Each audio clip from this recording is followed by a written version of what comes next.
Good morning and welcome to the Calaveras County Board of Supervisors meeting for August 20th, 2019. If you are able, will you please rise for Pledge of Allegiance. Ms. Moss-Lewis, will you please lead us?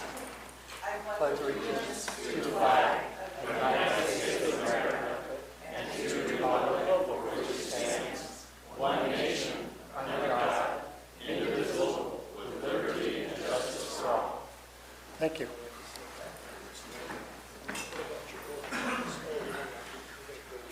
So we are to order. Madam Clerk. General public comment.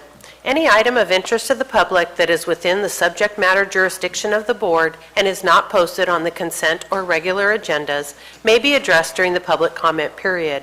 California law prohibits the board from taking action on any matter which is not posted on the agenda unless it is determined to be an emergency by the Board of Supervisors. If public comment is completed before the 30-minute allotted time period, the board may immediately move to the next order of business. If public comment is not completed during the allotted time period, it will be continued as the last item of business in order to provide for an opportunity for the remainder of comments to be heard. Thank you very much. Just to clarify, this is on items not probably related to cannabis, since we'll be taking that up next. But are there any staff announcements? I see Robin. No? Very well, then we will move forward public comment. Please, Will, come forward.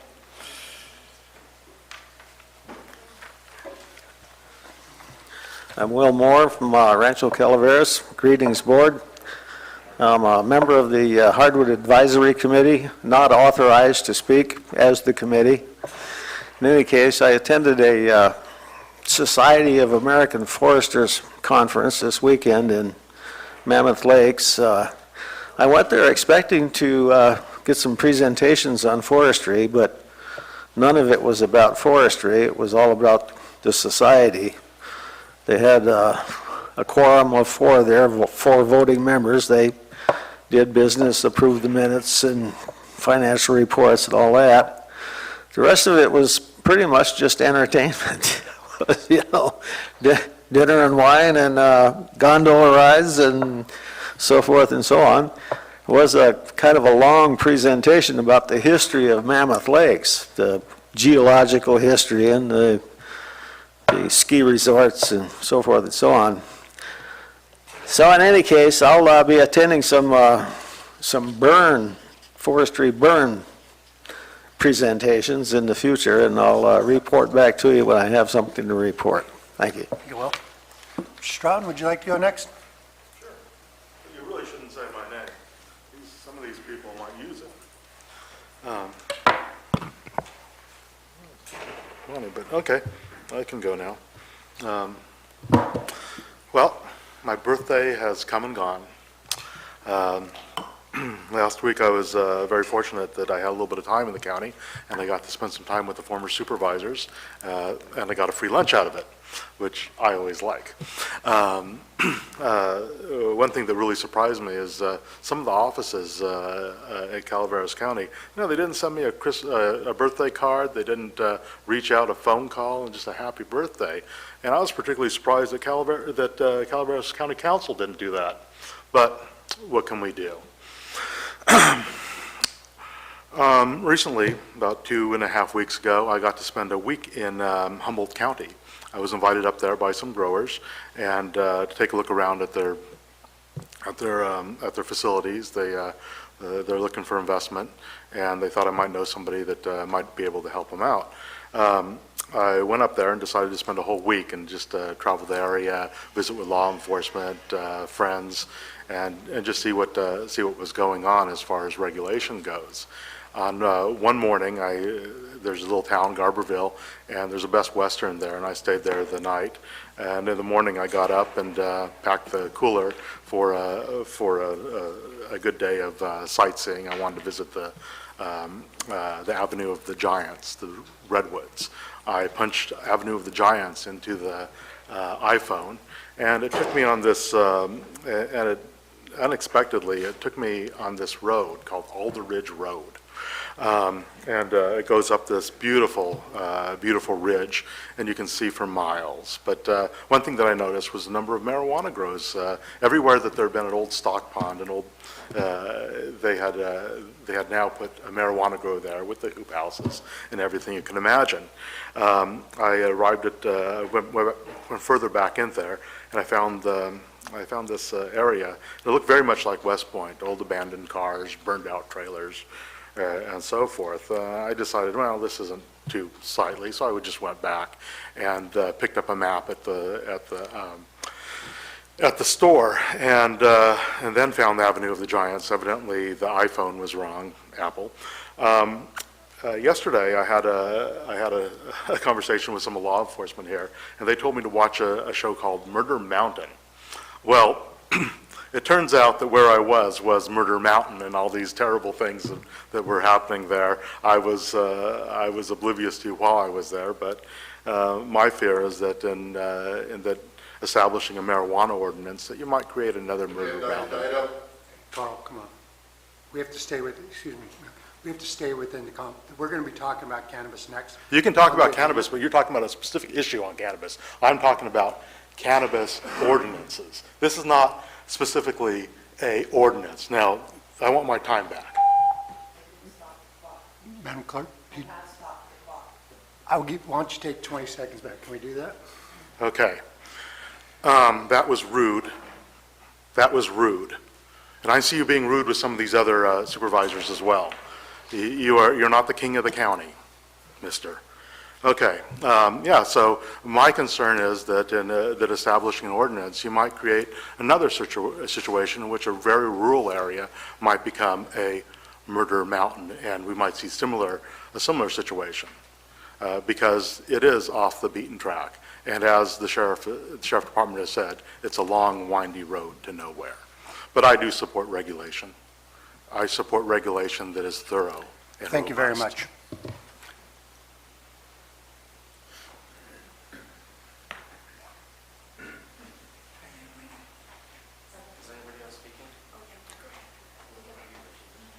Again, this is public comment about items not on the agenda.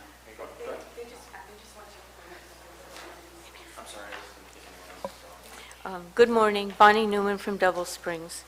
I found this article in the Stockton Record last week, and although you'll be able to read it, I just want to read a couple of captions for the public to be aware. Is contract for IHSS workers has expired in Calaveras County 9 years ago. What we're asking for is simply a decent contract, a fair wage, and fair benefits. And the other comments I'd like to make that there are only 36 out of 58 counties in California that have up-to-date contracts. Everything has expired, just to show the lack of commitment on behalf of the unions, not just my union, but the other unions that represent home care workers. 18 counties have up-to-date contracts, well, contracts that have been negotiated in the past 2 years. Everyone else is making minimum wage. Out of the majority of the 17 counties that do have up-to-date contracts, they pay their workers an average of $13.05 an hour. Now, I know I've mentioned that home care workers used to make $2 an hour above the minimum wage in Calaveras, but due to neglect, we've gone down to minimum wage. Now, we're not in negotiations. There are nothing going on in the union. But what I would like to see happen for home care workers is that next year, in addition to the minimum wage rising, they gain $1 an hour. The following year, an additional 50 cents. And the following year, an additional 50 cents above that. That would bring us back up to where we were in 2009, and as far as ratio, and would give us a living wage, perhaps, to stay interested in the program, which we all may be fighting for in the very near future. My projection is our unions are going to be selling us out for private industry, private pay industry, and convalescent homes, and that sort, and to neglect the home care aspect. Thank you very much. Thank you. Next up. Morning, guys. My name is George Katsaros. Some of you know me. For those of you who don't, hi. I shouldn't even be here today, and the reason is because I have a wife who is severely pregnant. She's about to float away, and it's pretty dangerous, so I kind of have to stay at home at all times, but I have to. Ben, Jack, I've sent you guys messages. I understand you're busy. I get it. You know, you guys got 900 people at a single day coming at you with all sorts of things. Reason I'm here is for much different reasons. I know you guys have denied people who have made it, let's call it a majority of the way through the process, and then when something like a state license comes up that they never applied for because... You're talking about the general ordinance, not about the background checks, right? Yes, correct. I'm talking Okay. about just a specific case that really just only applies to me, to be honest with you. Okay, as long as we're not talking about the background. No, we're sir. good. No, sir. Continue. Okay, so the reason I am here is to make a long story short, and Peter can actually verify this for me. We have emails, and he knows who I am. Planning part knows who I am. I was one of your good ones, right? I paid all my taxes. You guys never denied me or anything like that. I was never rejected for any reason based on my own doing, anything like that. What happened was there was actually an error in the planning department. I was one of the first ones that you guys approved, and because of that, I was actually one of the ones to pay twice, okay? So now because of this, though, I went in to the planning department to renew, and this was back in 18 or December, the year that it was banned, and I was told I couldn't. After several emails, Peter rectified the situation. He admitted that there was a problem that occurred, an error that occurred in the planning department. I had come in, he actually called me. He said, come in, pay for your thing, we'll get you your license, you can go ahead and apply for your state license, you'll be in the same path that you were on. I came in the next day, I paid, I went straight to getting my state license. 4 days later, 3 or 4 days later, the county had banned. My license was in transition, my license was in progress, and according to the state, I would have succeeded had the county not banned because I was good with you guys. I had paid all my dues. I had paid all my taxes on time. I had been one of the good ones. Courtney Meinhardt knows me. I am a good guy. I'm a family guy.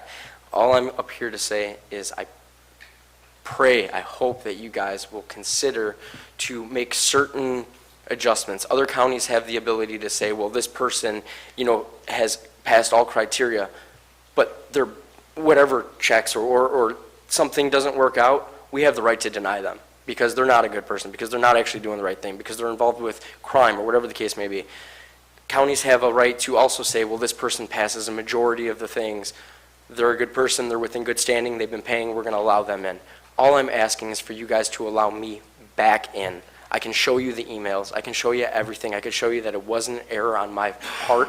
All I want is to be back in good standing. I just never received my license because you had banned 3 or 4 days after I applied. It takes 3 weeks to get it. Please. Good luck with the new baby, and congratulations.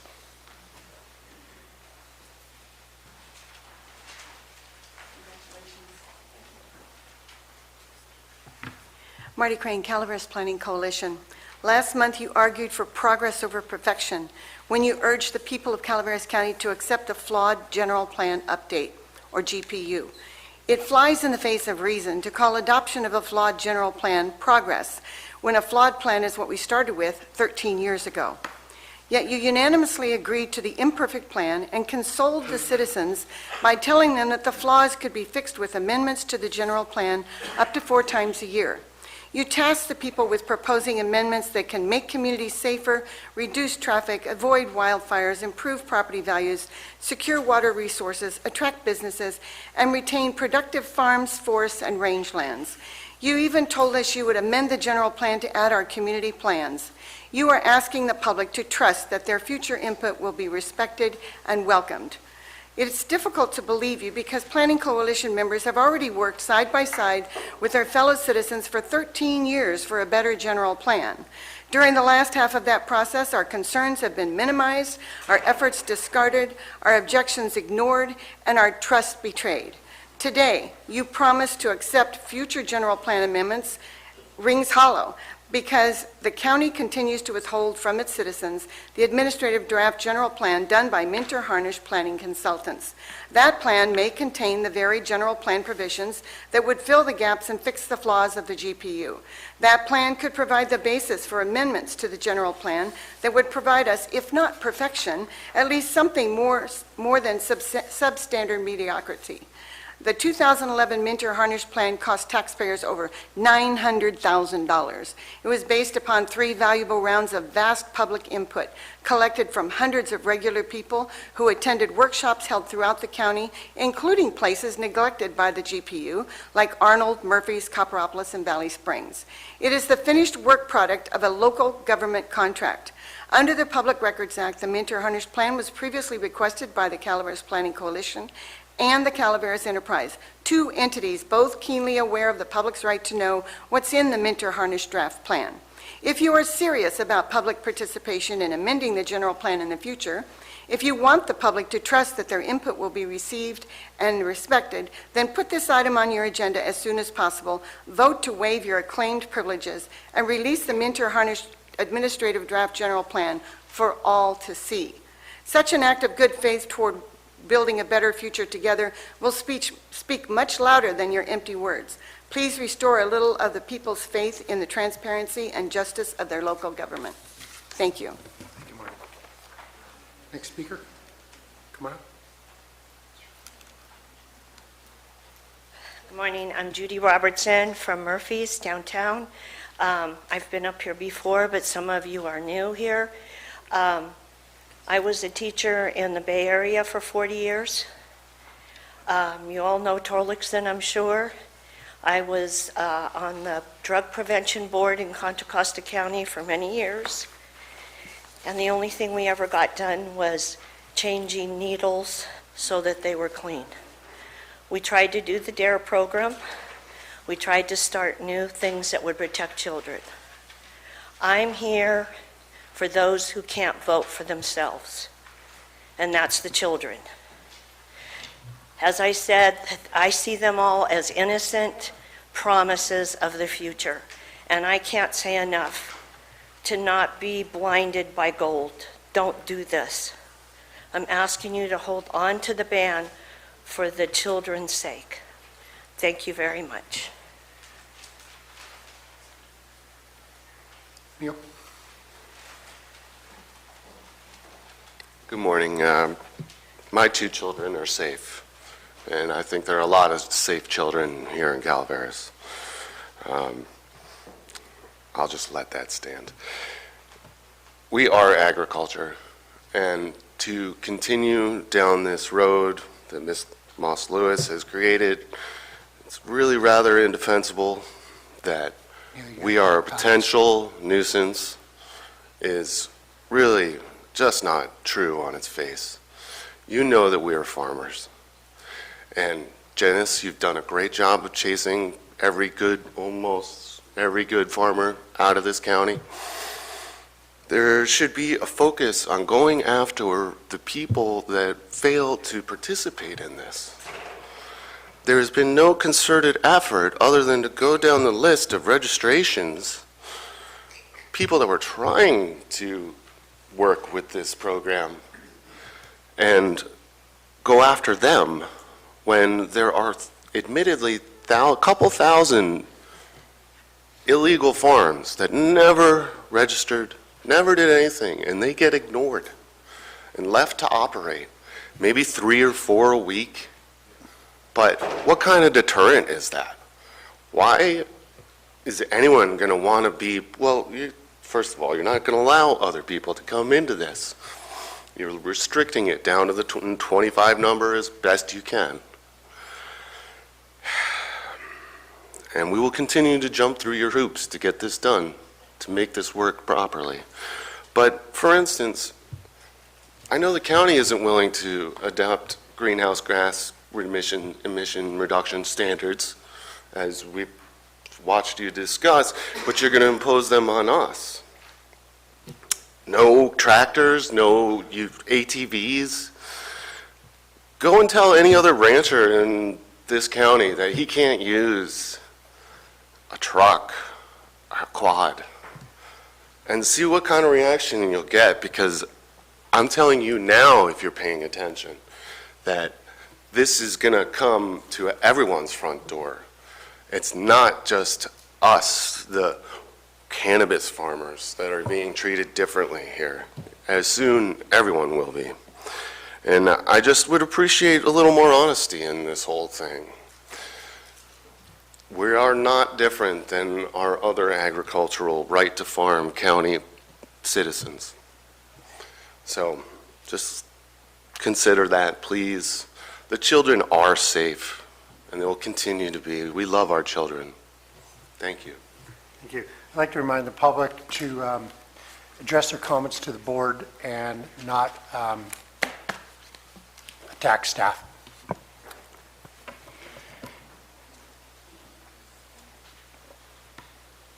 Ms. Corda? I've read on the internet that some organization called Freedom Leaf that they want to sell the marijuana across the ocean and overseas. And, because it's legal. It's not even legal here. It's against federal law. And people are just thumbing their nose up at it. In the meantime, our children have been affected adversely, and our grandchildren, and my great-grandchildren, and now we want to ship it across the sea so we can hurt other children that are in foreign lands. And I just think that it's abhorrent. I feel even more strongly about this than I did when I first got involved. And the sheriff has gotten a lot of people that have been growing it, but he said a couple of years ago that there were 1,200, and he hasn't come up to, there's still 1,000 out there. And you can see the trucks going down the road. They're loaded with it. And I'm going, nobody does anything about it. It's illegal, but nobody does anything about it. I can't believe it, and our kids are going to be hurt. Thank you. Vicky? Good morning, Board. I recently read a study, and I'd be happy to forward it to all of you, where they have actually been able to measure from 12 to 30%, depending on the state, where legal access to medical cannabis is available, 12 to 30% fewer opioid fatalities, because cannabis, being non-lethal, is a much safer alternative to opiates. And we lose, we've lost so many people to the opioid epidemic. To suggest that we're out to hurt children is absurd. There are patients in this county that had to register for commercial because they have seizure disorders and they just wanted CBD. We had work parties that we provided days of labor to families that were struggling with gravely ill children to provide medicine for them. It is a misnomer to say that this is dangerous for children. Nobody wants to get kids mixed up in a drug war, and these continued drug war practices are harmful to the community. They're harmful to our bottom line. And the people that were in good standing and people that could have been, if they, didn't see the ban coming, ought to be allowed into this program. It's just straight up exploitive to say, what about the children? When children are benefiting from cannabis, it is a neuroprotectant that protects their brains and their extremities from neuropathies from chemotherapy. It protects their brains from seizure disorders. And, this was a medical cannabis ordinance. There were abuses, but most people tried to act in good faith. And it's so tiresome to be treated like we're out to harm the babies when many of us got in this to help our gravely ill neighbors and friends and family.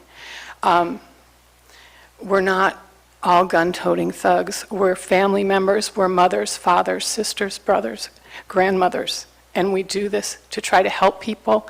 And yes, it's nice to be able to pay your bills. But all I hear is how greedy we are and what thugs we are and that we don't care about children. And that is simply not the case. Thank you. Thank you. Is there any further public comment? Seeing none, we will close public comment and move on to the regular agenda.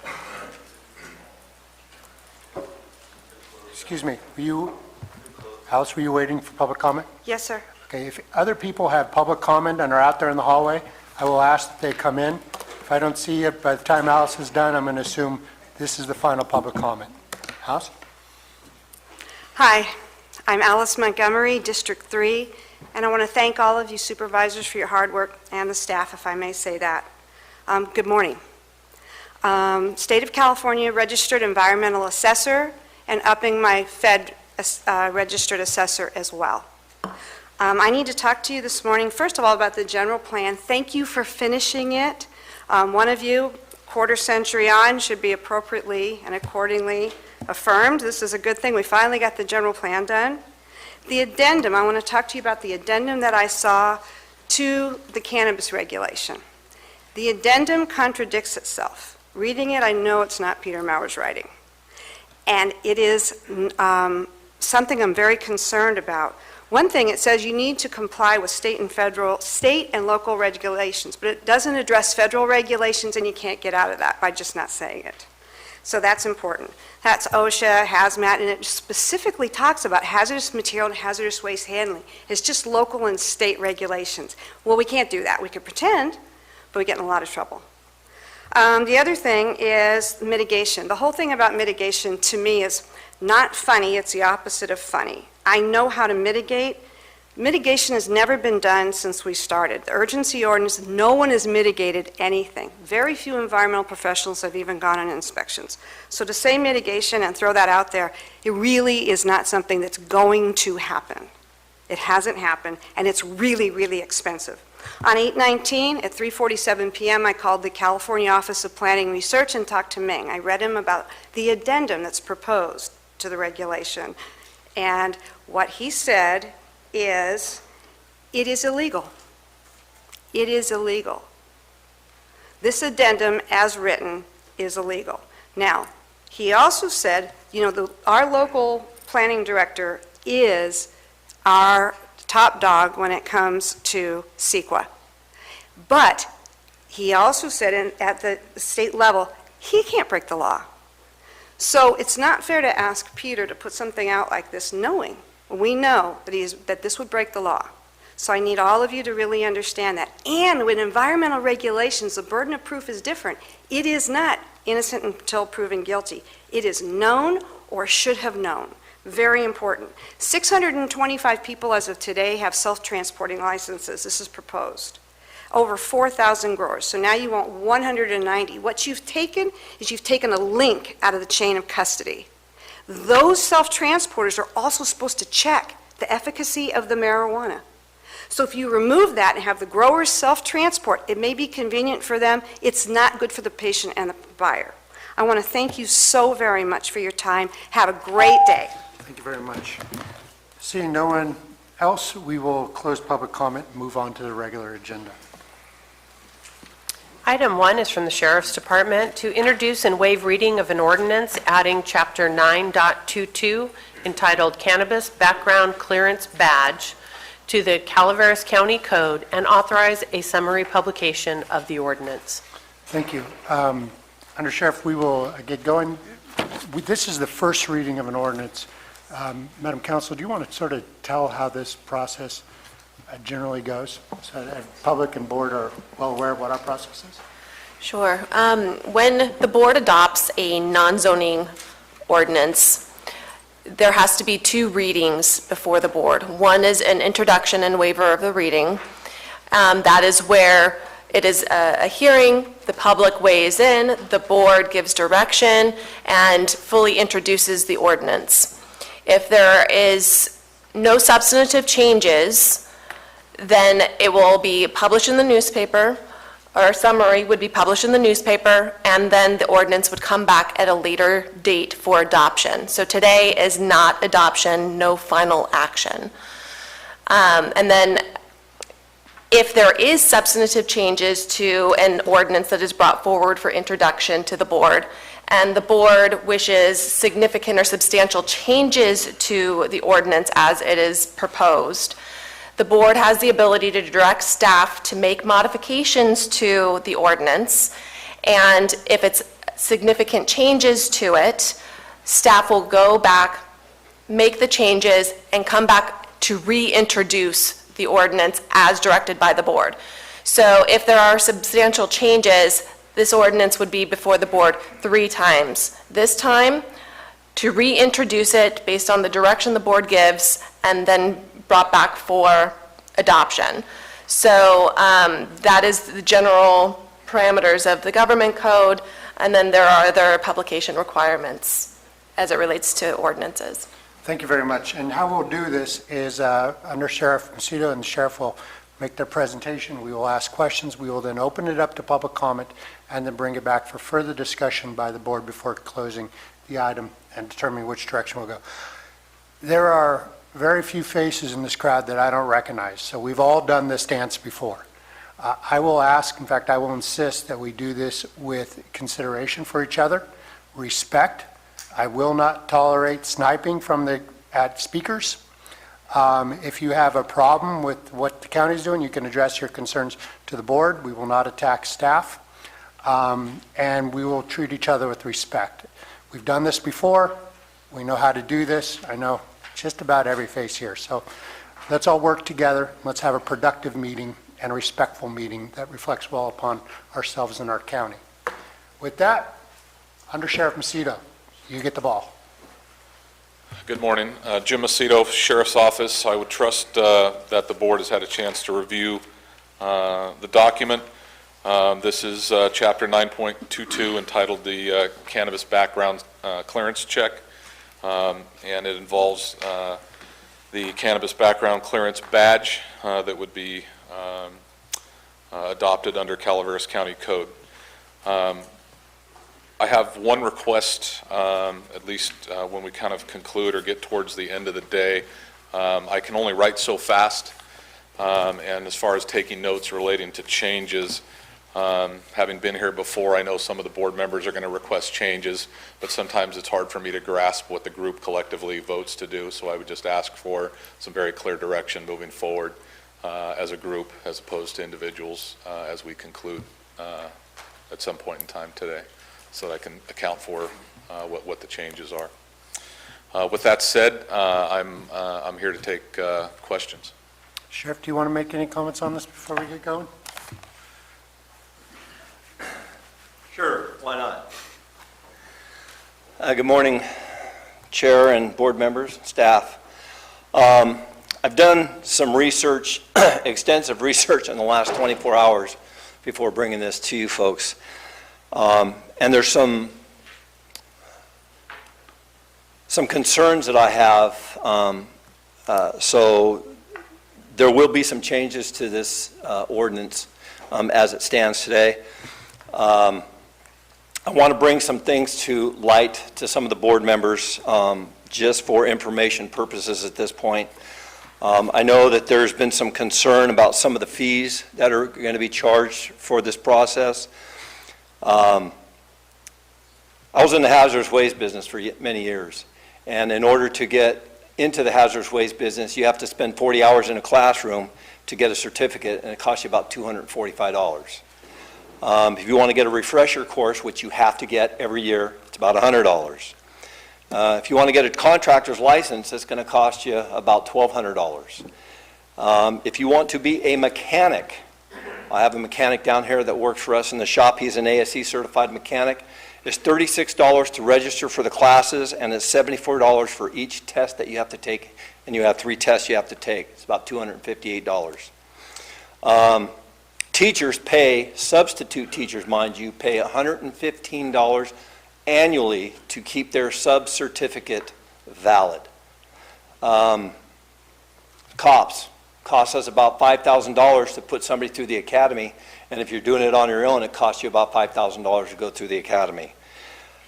My point in this is that every industry, it costs you money to get a job. And I've had some board members tell me that they don't think that we should be charging people to get these background badges or to get background packets or to go through the background process. My job in this county is just keep this community safe. So I'm going to do what I believe is lawfully reasonable to do such a thing. And if it's a cost to these folks, it's a cost. We have a business down in District 1, Alchemy, is it Alchemy? No, not Alchemy. There's a restaurant down there that they've been working on for months. Anybody that has a business knows that it takes time to put a business together, and it takes a lot of money to put that business together. And what we saw in the urgency ordinance was a mad rush. Let's get these people growing. They got licenses before, or they got to grow before they got licenses. I don't want to see that mistake again, and it doesn't sound like that's going to happen. But there's other processes to get these people certified through the state, through the county, and through background checks before they start growing. If there is a backlog for any whatsoever reason, that's part of being in business. You're trying to take a business that is huge and cram it into a real small hole, so there's going to be a backlog.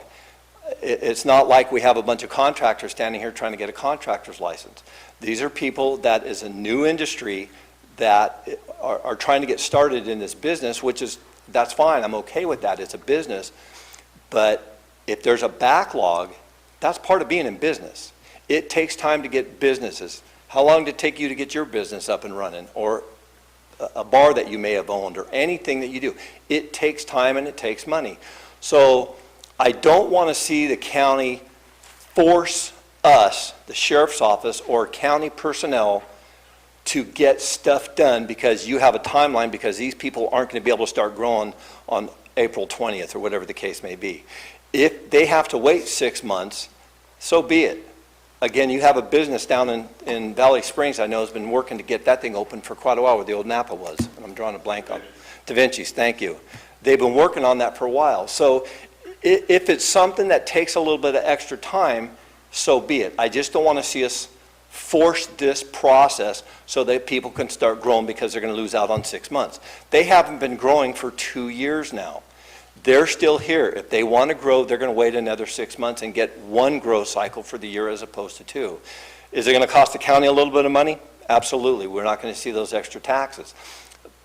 But the problems that it will bring if we don't do this correctly are problems that we don't need. Okay? So that being said, I want to move into, I've made some changes I would like to see made in the ordinance that my staff brought forward, is to take out the employees from having to have a background check done by the sheriff's office. I think that in any other business that is out there, be it the teachers, mechanics, or anything like that, it behooves the employer to do that background on their employee, so that they know that they have a legitimate employee. I was on the internet, and there is a company in Novato, there's a company right here in Elk Grove that specializes in doing background checks for employers in the cannabis industry specifically. So there are avenues for these employers to get their employees' background checked. And again, it behooves them to make sure that they have people working in their industry that aren't going to rip them off or cause them problems. So I think to relieve some of the pressure off of the county and my staff and some of the cost concerns that are out there, that the employers are required through the ordinance to do the background check on their employees.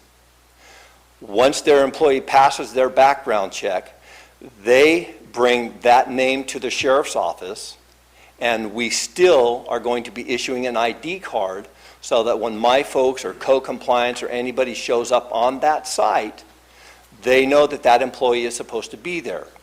If we come across someone who does not have an ID badge that is working on that site, not only can that employee be cited, but the employer could also be cited and or potentially lose their permit for not being in compliance. I think that's the way it is in most industries, that the employers are responsible for their employees, as I am for my employees. If they do something wrong, I'm responsible to make sure they're doing the right thing. So I guess I'm adjusting it to where I don't think that the sheriff's office should be in charge of doing the backgrounds on the employees. I think it should fall back to the employers. As far as the background checks for the property, or excuse me, not the property owners, but the investors or the registrant of the business, I still stand steadfast on the penal code sections and vehicle code sections that we have cited in this ordinance. I understand that the state is very liberal, but we know that the state does things that aren't always smart, and then they try and backpedal and fix things later. I don't want to do that. I need to be able to make sure that we have people that are running businesses in our community that are going to do the right thing. There are certain penal code sections that the DA and I have discussed that we feel should be in this ordinance to give us the ability, not the right, nor the need, but the ability to look at the totality of somebody's background to say, yes, they should not be doing this type of an industry.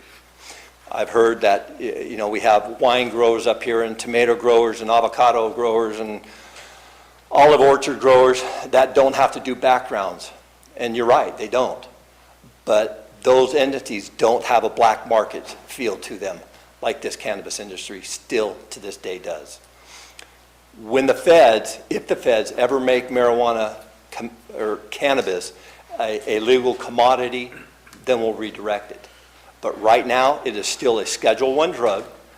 The feds say that it's a Schedule I drug. The state of California has chose to go the other direction. So I still need to be able to protect my community and your community. Any questions? Supervisor Scott was on first.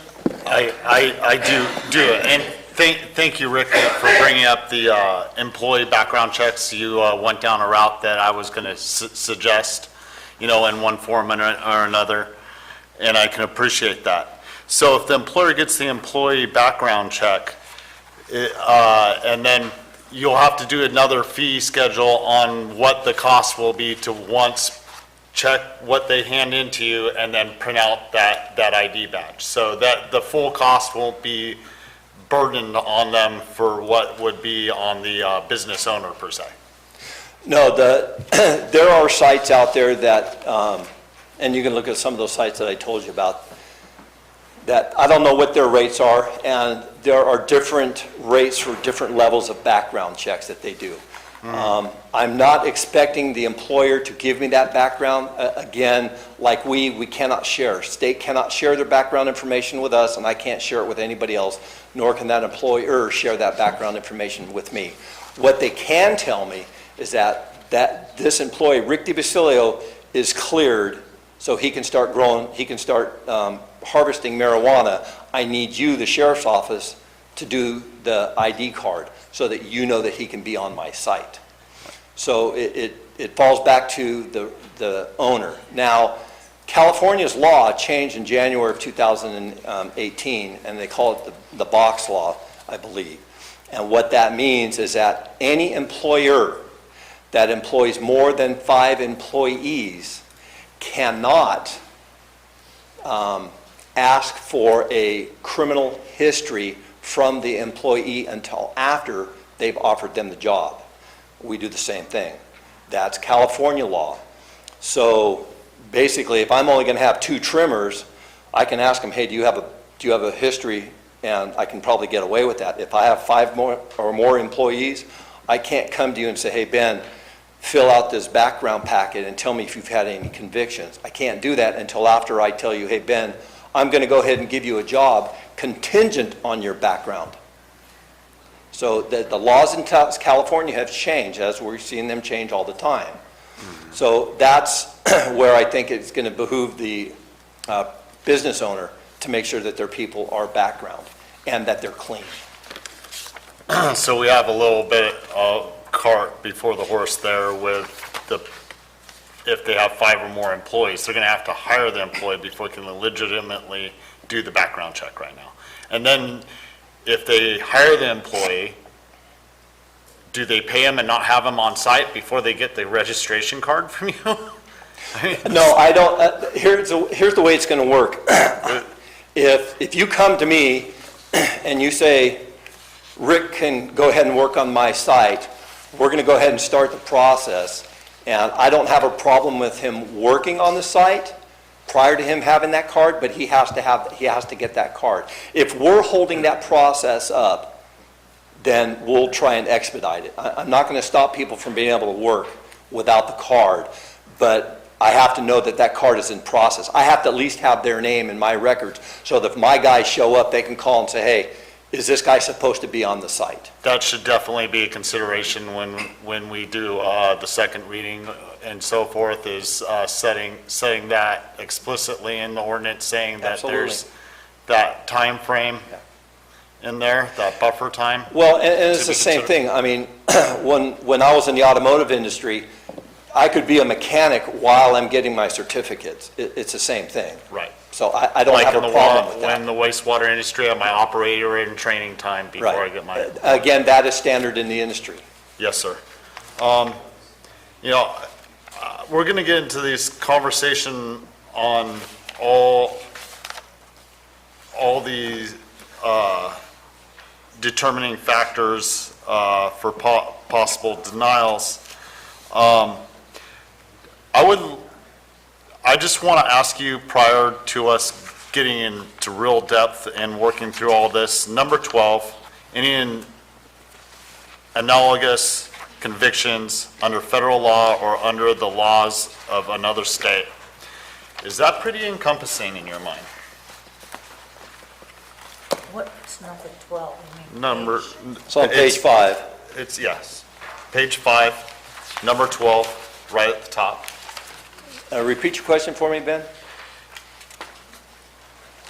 These, I apologize because I have a hard time pronouncing this word, analogous convictions. How broad, what does that encompass? Well, you got to go back to what the state has. The state is very specific on serious and violent felonies. Yes. Okay, and nothing else. Absolutely. Okay.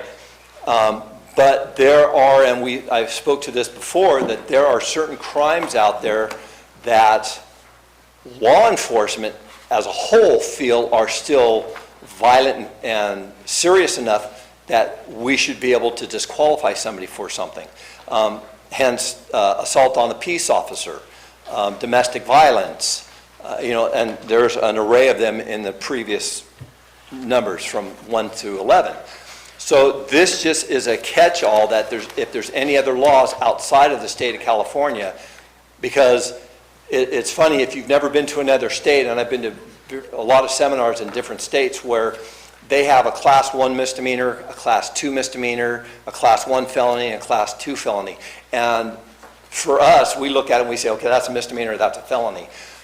Their laws are laid out differently. So what could be a felony here may be a Class 2 misdemeanor there.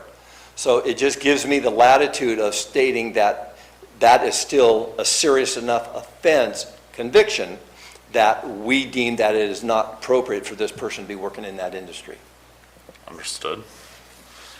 But that is very inclusive on, I mean, it bears weight on every state, depending on what their convictions are and everything. So that's very inclusive on a lot of offenses, and that leaves you the opportunity to,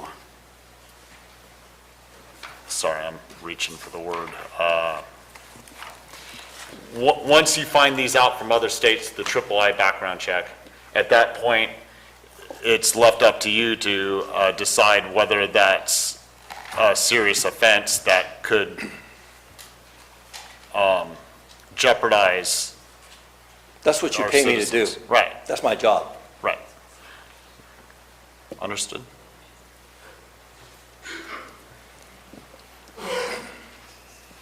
I'm good for now. Supervisor Mills? Sheriff, I don't pay you to do anything. The citizens of this county are the ones that That's determine true. what you're going to do. You're very, although you're a taxpayer, so you We're still pay me. taxpayers. So anyway, got his budget. there's one thing Well, that's that true. kind of, Get that maybe way. it just slipped through the cracks. But I don't see anything in here about those that you find on site that might declare themselves to be guests or visitors. In other words, We could what-if this thing to death, Dennis. The issue is that if we show up on site and we see somebody with green fingers or a pair of gloves on, we can articulate that they were probably working. So what that's going to entail is that we're going to write that person a citation. If they don't have a badge, we're going to write the registrant, the business owner, a citation, and they have to know that that is going to be sent over to the planning department, and they could be losing their license. So it's like any job or any business, the deterrent falls upon the business owner to make sure that his folks are in compliance. So if he wants to bring somebody in that has not been background checked through himself, doesn't have that ID card, is it going to happen? Absolutely. I'm not saying it's not. Again, we have, people that do automotive work that they shouldn't be doing. So my dad told me a long time ago, locks keep the honest people out. Well, this program that we're going to put in place will keep the honest people honest. That's all it's going to do. The people that are going to do it illegal are going to do it illegally. So if we catch them, there are some repercussions that are going to occur, not only to the person who's out there growing, or not growing, but trimming or working on the site, but it's going to cause problems for the property owner, the property owner, but the business owner, thank you, because they could be losing their license. And I know that a lot of the business owners that want back into this industry that I've talked to, they're the ones that said they don't have a problem with doing the background checks. They want their people to be in compliance so that they can keep their license and their business going. So it's going to, again, behoove them to make sure that things are done correctly. another thing that I did not see in here is a minimum age or an identity that only adults can apply. Well, and that's something that can be added in there, obviously, that they have to be 21. I mean, geez, you have to be 21 to smoke cigarettes now in the state of California. But you can still go to war at 18. Yeah. Okay, just want to make Carry sure we're all gun. clear.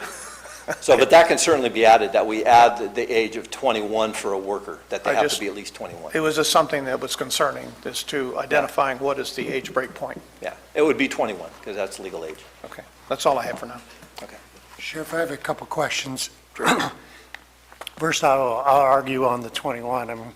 I've always been under belief that if the government can ask you to go kill someone for them or die, you are an adult. But that's, I know there's broader Yeah. implications, but 18 is The legal adult. and, we can't just miss it. I mean, we need people to work.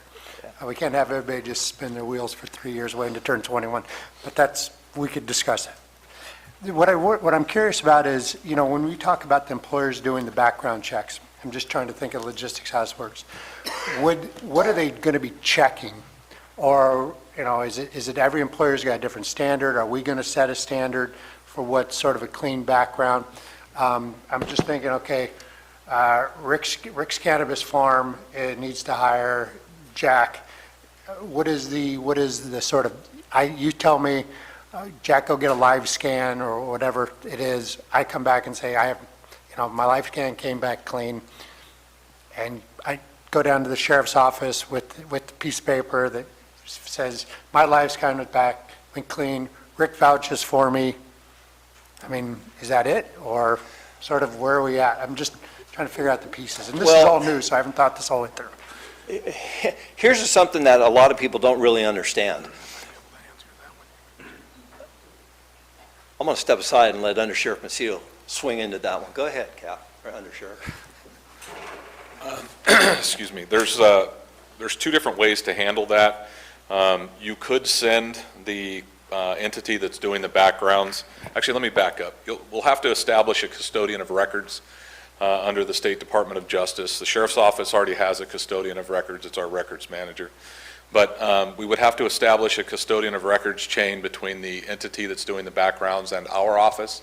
And there's two ways to do that. You could supply the custodian of records with a list of disqualifying crimes. They could do the research and either disqualify or qualify the applicant. Or they could merely go to another location to have their fingerprints done, and then we could access that database at the sheriff's office for those of whom have been fingerprinted, and then we could compare those back to the list of disqualifying crimes. That decision has not been worked out yet, obviously, because the information the sheriff had was relatively new, and that's something that the board would discuss. But that's what, in short, the mechanism could or would look like, and that's what it looks like for those individuals who do licensed childcare, coach in youth sports, those that have to have background checks for a variety of different reasons. Thank you. And what I was going to add to that, or say to that originally, was that what a lot of people don't understand is if you're going to apply for a teacher position here in this county, and you go get your background check, it falls back to the superintendent to decide whether your convictions are sufficient to keep you from doing that type of work. So they still have the latitude to decide what they want. The state has put this thing into place that's serious and violent felonies. That's great for the state, but each individual entity, when I did car sales, I was a truck driver, and all the things that I've ever done, any backgrounds that I went through, the employer has the ability to decide what is disqualifying to keep you from having that job. There's no set standard. So you have to set that standard, and that's what I think we need to do through this ordinance. And that standard, to me, should be the same for employees as it is in employers. Why would you want an employee who is a bad guy working for you, is the bottom line. So that's something that I think that we need to work out. And I know some folks on the board think that this is too restrictive, but again, you have the ability, you're the ones that set the laws. You tell me what laws. I'm telling you what I think should be in there, and then it's up to you to decide whether you truly believe that that's something that is associated to the marijuana industry or not. Okay. We will have a couple more questions from Supervisor Stopper, then we'll go to public comment, and we'll come back and we'll hash this whole thing out. You know, I could hire someone to work in my grapes, but I can't, but they still can't drink the product. It's 21 versus 18 thing, so. There you go. It's legal to smoke marijuana at 21, but I don't know if we should restrict people's ability to earn a living. And I'm not trying to restrict anybody's ability to earn a living. I'm trying to keep the people, here's a for instance. Last year or the year before, we had a trimmer come into our county from out of state that went up and ripped off 4 houses in the Murphys area. Is that the kind of people that we want in our community? Had I been able to do the background checks or had background checks done on him, we would have known that he had a criminal history and he shouldn't be in our community. I don't dispute that. I'm stuck on the 18-21 work thing. But that's sort of a I didn't change that's a sideshow to where we're going. I didn't change that. Agreed. Your service here is to protect the citizens of this county, and that should be our number one priority of all of us. It's how we get there is what the discussion is Absolutely. today. In 1821, An 18-year-old can't serve liquor at a restaurant, though, also, even if they aren't drinking. So there's going to be a more discussion into that, going both ways, you know. Well, I think the state of California, Above our pay grade. the state of California says that they cannot work in the industry if they're under 21 years of age. That's got nothing There to you do go. with me. There we go. There you go. End of conversation on that. Yes. I'll leave it at that. Let's let the public. Well, Ms. Callaway would like to. Rita? Thank you. If someone has been cleared in another city or county, because we're talking about generally migrant workers, is that something that would be accepted by your office if they have been cleared in Mendocino, Humboldt, wherever, Santa Barbara, Lake, doesn't matter? Well, this conversation has changed, and I think because the business owner needs to protect themselves, it's going to fall back to the business owner to decide whether that person has a clearance or not. Again, we're not doing those clearances, Supervisor Callaway. That is going to be on the business owner to do that clearance, and if he wants to come to me and tell me, hey, this person is clear, and go ahead and issue him a card, I'm going to go off of what that business owner tells me. So if there's something that you want to add to the list, and it's not something like, let's say, you mentioned attack on a peace officer, but that's not something that the state has, but a worker has gotten a Tier 1 clearance through the state and they've done all that, are you sort of double checking that? I'm not clear on the mechanics, and maybe we need to work through that.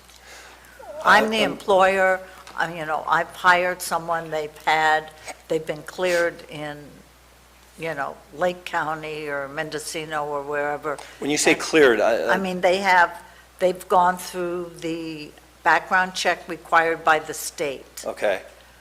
Okay, and they have, But the state is not requiring background checks for employees, only for employers. okay, so that, I appreciate you're taking employees out of this. I think that an employer should just be going through the state, through the Tier 1. And I get what I you're saying. understand your position, but they cannot get their state license until they've gone through it. Correct. So if there's something real special that you think should be added to a employer in Calaveras County, I could I did. possibly. Everything I put in here, I believe, is specific to employers. And that's above and beyond what the state wants? Correct, and again. All of those penal codes Yes, ma'am. that are listed Yes, in ma'am. the 16-page ordinance? But there's actually only 11 spots, and it's not all specific. The 16 pages encompasses their Oh, I know it appeal does. process and everything. But if I go to page. If you go to page 4, Let's say page 4, and it lists all these penal codes, these are above and beyond what the state Yes, ma'am. has? and I stand by those. I thought so too. When I started looking, that seemed like they were the states. Okay, for me, I don't see why we have to double down on an owner. Well, again- And I understand, it's just maybe you and I will agree to disagree on this, and it'll take a vote of the board.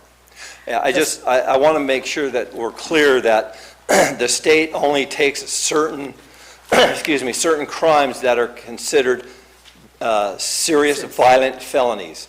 Right. Again, in the law enforcement, we feel that these are serious and violent enough to warrant also being able to discourage people from being able to be in this industry. Okay. And again, it's personal, it's my personal feeling, and DA Yooks. Her and I are the ones that put this together. I mean, there's Oh, lots of penal here. codes in here. Counselor?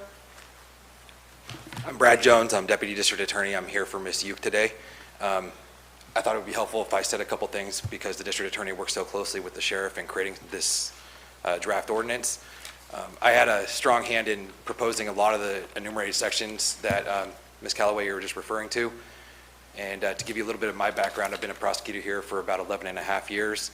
And during that time, I've prosecuted gang cases, I've prosecuted narcotics cases, and I've seen a lot of those different cases come across my desk and in the courtroom. I also have more experience reading multi-state rap sheets than probably anybody in this courtroom, even the sheriff and undersheriff, because of the nature of my job. I often compare out-of-state statutes to California statutes and to see if I can give prior offenses. So there's 50 states. Every state has a different definition of murder. Every state has a different, in California, you probably heard it on TV, it's 187. That's California statute for murder. Nevada, Arizona, New York, Massachusetts are all gonna have different statutes. Louisiana's even stranger than some. But the point is, when you read a title of a statute, it doesn't always tell you what it is. You have to go a little deeper, and I've done that quite often. So, yeah, some states call, simple possession of a joint might be a felony, but that's not really an analogous statute to what's in here.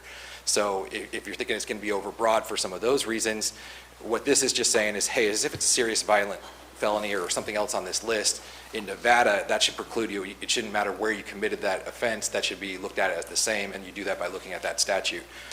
So if anybody had any questions about a specific statute and why it might be important, I might be able to shed some light on that based on my experience or why I might have recommended it to the sheriff or the district attorney. Also, based on my experience, I think it's really important to have everybody on site at a cultivation site to have a badge, to have an ID card. There's a couple different public safety risks anytime you're dealing with an industry that can create situations like this one does. And I think background checks specifically can also protect the good actors. Sure, it's a nuisance and it's an encumbrance and it's a process, it's a delay. Those are all on everybody's minds, but it also protects them from coercion and infiltration by criminal organizations. So, if I was going out to do this, I would certainly not want to be involved with a criminal organization, but it happens. I've seen cases in this county where people have extorted protection money out of people cultivating, whether it was illegally or illegally. Those kind of opportunities exist here. And there's certain kind of situations where it depends on your ownership thing or whether your employer is doing that now, whether your employer or the employee is doing the background check and where they're doing it. But to have everybody on site being able to be ID'd really makes the regulation easier to enforce and can protect everybody. So I just wanted to make those couple comments, and if anybody had questions, I could certainly try to help from the district attorney's point of view. Thank you. Why 10 years versus maybe 5 years? I'm looking at page 4, that if somebody does their time or what have you, we're saying you still have to wait 10 years before you can apply for a badge? I mean, what happened to, we're trying to get people back into society and become taxpayers? Sure, but I think we can both address it. Actually, the undersheriff would probably address it specifically to why that was. But from my point of view, I think 10 years isn't enough, or there should be some stronger language on some of those. There's some discretionary language in the ordinance, but if somebody does 25 years for murder, that conviction is 25 years ago, they get out on day one, they're eligible on the presumptive level. But felony probation is often 5 years, misdemeanor probation is typically 3. So somebody that commits a crime within the last 5 years that's disqualifying on this list is usually either incarcerated or on probation or parole within that 5-year period. I'm not sure if the undersheriff has anything to add on that subject. But sure, you're supposed to be rehabilitated. There's also a section that takes into consideration, I think it was in the appeal part of this ordinance, but correct me if I'm wrong. There's certain things you can do. You can get a certificate of rehabilitation. You can get a governor's pardon. Right. You can get a motion to dismiss and expunge or seal after successful probations. There's a section called 1203.4. There's other things in there that can show rehabilitation, but for the presumptive nature, it's on a different category. So that's my opinion. I'm wondering, well, what's our probation department for talking about rehabilitation if we're telling people they have to wait 10 years to pull a hose in a garden? It always makes me happy when it does happen. And those are always the cases I like the best, is when you see somebody get probation or a sentence and they never come back. But in my experience, a lot of times when people commit offenses, they don't make it the first try through probation, and probation's goal is to get people back into society. But within that 5-year period, nothing is going to be a perfect scalpel to try to protect the community and the industry itself. But at some point, would maybe the perfect person get weeded out by that 5-year or that 10-year thing? It's possible. Is it going to be the perfect ordinance ever? No. It's just as good as we can possibly get it. So, one more. Are all of these codes that are on page 4 in addition to what the state requires? Some are, some Not all of them. Are most of them with the same as the state? I guess what I'm getting at is if, as the sheriff mentioned, attacks on a peace officer is critical and important to him, or DV, domestic violence ones, are critical. I mean, defining what those are, I don't have a problem supporting that. If now we have above what's required under Tier 1 for the business owners, we've already taken the employees off this, what are we doing? I mean, that's a significant number of things above and beyond what California, the state of California requires. So therefore, somebody who might own a business in, I don't know, another county where they have it, they can own a business in another county, but they can't own a business here because there's a motor vehicle code violation that they had. I mean, I'm not clear on this, and it wasn't clear to me. I'd be very happy to point out a couple of those and why they're important to me in my office. You mentioned a vehicle code 2800.2 is on that list. That's a reckless evading of a police officer. So when the police officer is in a uniform in a marked patrol vehicle, goes to make a traffic stop for a license plate light, and that person recklessly evades with wanton disregard for human life, driving on the wrong side of the road, driving at 100 miles an hour through a residential district, things like that, that is not a violent or serious felony. A violent and serious felony is one of the greatest misnomers in the state that I can imagine. And some of these things like that code are more restrictive than the state. There's another one, 11358D3, is cultivating marijuana while creating environmental damage. And I would think that that's exactly what we are hoping to avoid here, is to have everybody do it on the right path and not to do something where they're creating harms to our creeks and rivers and streams. And so are those things the state does not include? Sure. The Department of Food and Agriculture has repeatedly told us not to rely on the state, that, and quite frankly, maybe this is more my personal belief, but I think we should try to do better than the state, and to try to do the best we can for our growers and our community. Well, I'll take the one you mentioned on environmental one. The growers, the business owners, as we're talking about, have to have a permit, that fee that they pay to the State Water Resource Board, so that those things aren't happening. They have very strict rules about the kind of fertilizers, for example, that they use. So I don't have a problem if there's things that, and I know that district attorneys of the state of California are not happy with the rules of the $900 and whether it's a misdemeanor or a felony. I'm just concerned that if we are going to say that we, as a county, are going to allow commercial cannabis, then what is it we're going to do to assist those businesses?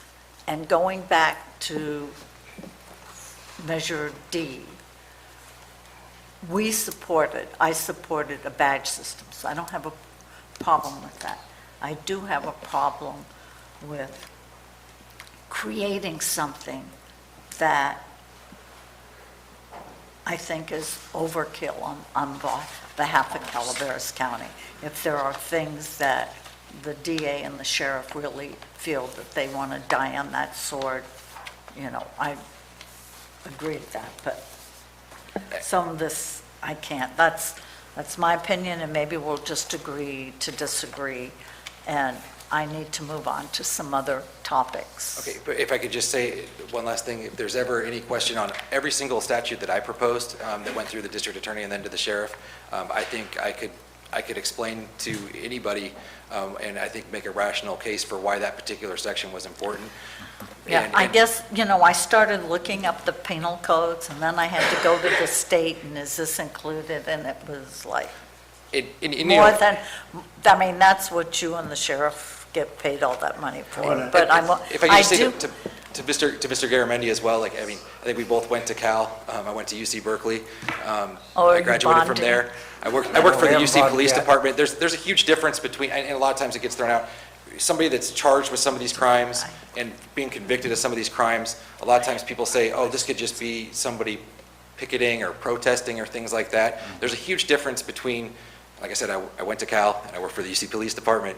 There's a difference between even being arrested in Berkeley on campus, and there's a huge difference between that and being charged by the district attorney or being convicted by a jury in Alameda County. Those are two different levels. If I could note though on that subject, the gentleman who we have a national holiday for, Martin Luther King, would be excluded from pulling a hose in a garden because he had multiple convictions for civil disobedience. So let's be really careful Not in the last 10 years, though. That's correct. Can't sneak one past the Calaveras. Good?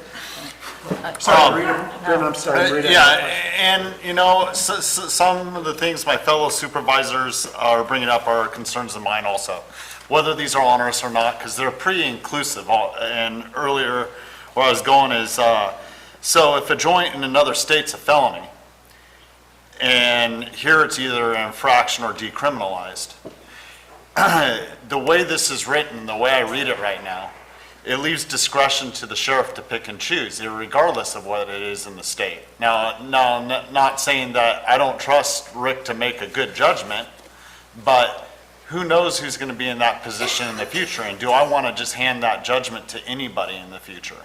So do you agree that this leaves that discretion to the sheriff at the point where even irregardless if it's decriminalized in the state, that if it's a felony in another state and they got in trouble for it within the last 10 years or so, that this could get them denied? I do not read number 12 like that, the catch-all for the multi-state, because that's under the presumptive language of these disqualifying offenses within the previous 10 years. But you include this ordinance in its entirety, it does leave discretion to the sheriff to choose. I don't think that has anything to do with that catch-all phrase, and I've spent most of my time focusing on the presumptive language of the disqualifiers. So I think that's probably a better question for either county council or for the sheriff that proposed the entire statute.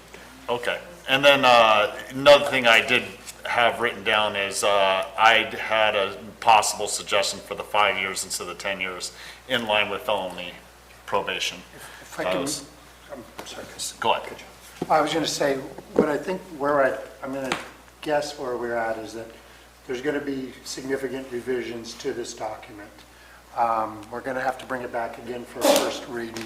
Just alone on what the sheriff has recommended is significant enough. So what I want to do is take a break, go to public comment, and then let's come back and ask those questions of the board so that we give staff very clear direction of what we're expecting in the next version. Thank you. Dennis, you had some comments before we take a break? Just one real quick one. If I were to summarize what the district attorney's office and the sheriff's office have worked on here, is that you're really talking, Sheriff, about risk reduction. You're talking about looking for people who have a propensity to commit and trying to find a way to weed those out and in essence, keep the entire process as safe as possible. Correct. So, and I took the time to read all of these penal codes that you've got listed here in that vehicle code. yes, these individuals that would be categorized here in this list would be people that you would consider bad actors, and you just don't want them engaged in our system in any way, and in essence create a problem, which we could avoid simply by making this action now, rather than trying to go through and determine which actors are bad or which ones are badder. So basically, we're trying to get ahead of the game as opposed to trying to play catch-up. And to me, the state's going to be playing catch-up. I agree. That's just my opinion. And I agree. Thank you. All right, Supervisor Toffenelli? Yeah, Sheriff, just to clarify some earlier conversation we've had about background checks of employees. I want to be completely clear what you're suggesting. You're suggesting that it's up to the employers to do their own background check if they want to? No, they have to. Okay, so you're suggesting they have to. So, yes. So you're also suggesting then that you will put together, along with the DA, a certified list of companies that you will accept their background checks from the employer. So when they come and say, I want a badge for this employee, and Steve's background check, they did the background check for me, so I want you to issue a badge for him. You're going to look and say, well, Steve's not on our list. Steve's background check's not on our list. This list comprised of maybe 10 companies, 5, whatever.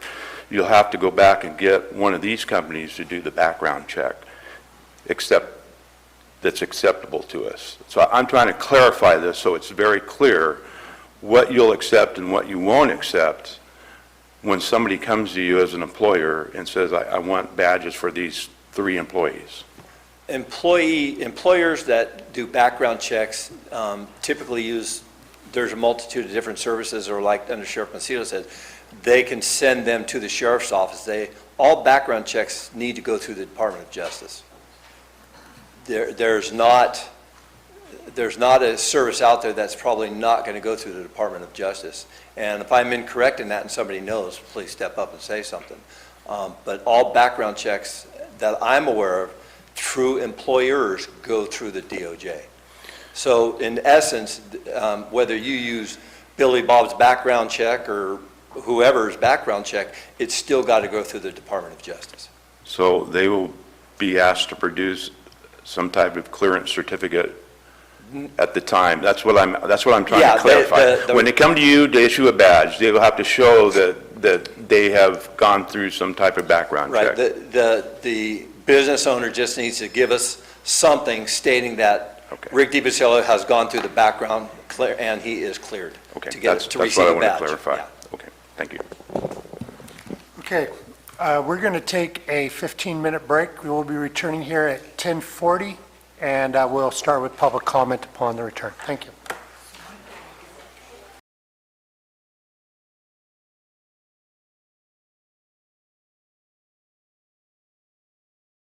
Good morning and welcome back. Welcome back to the Board of Supervisors.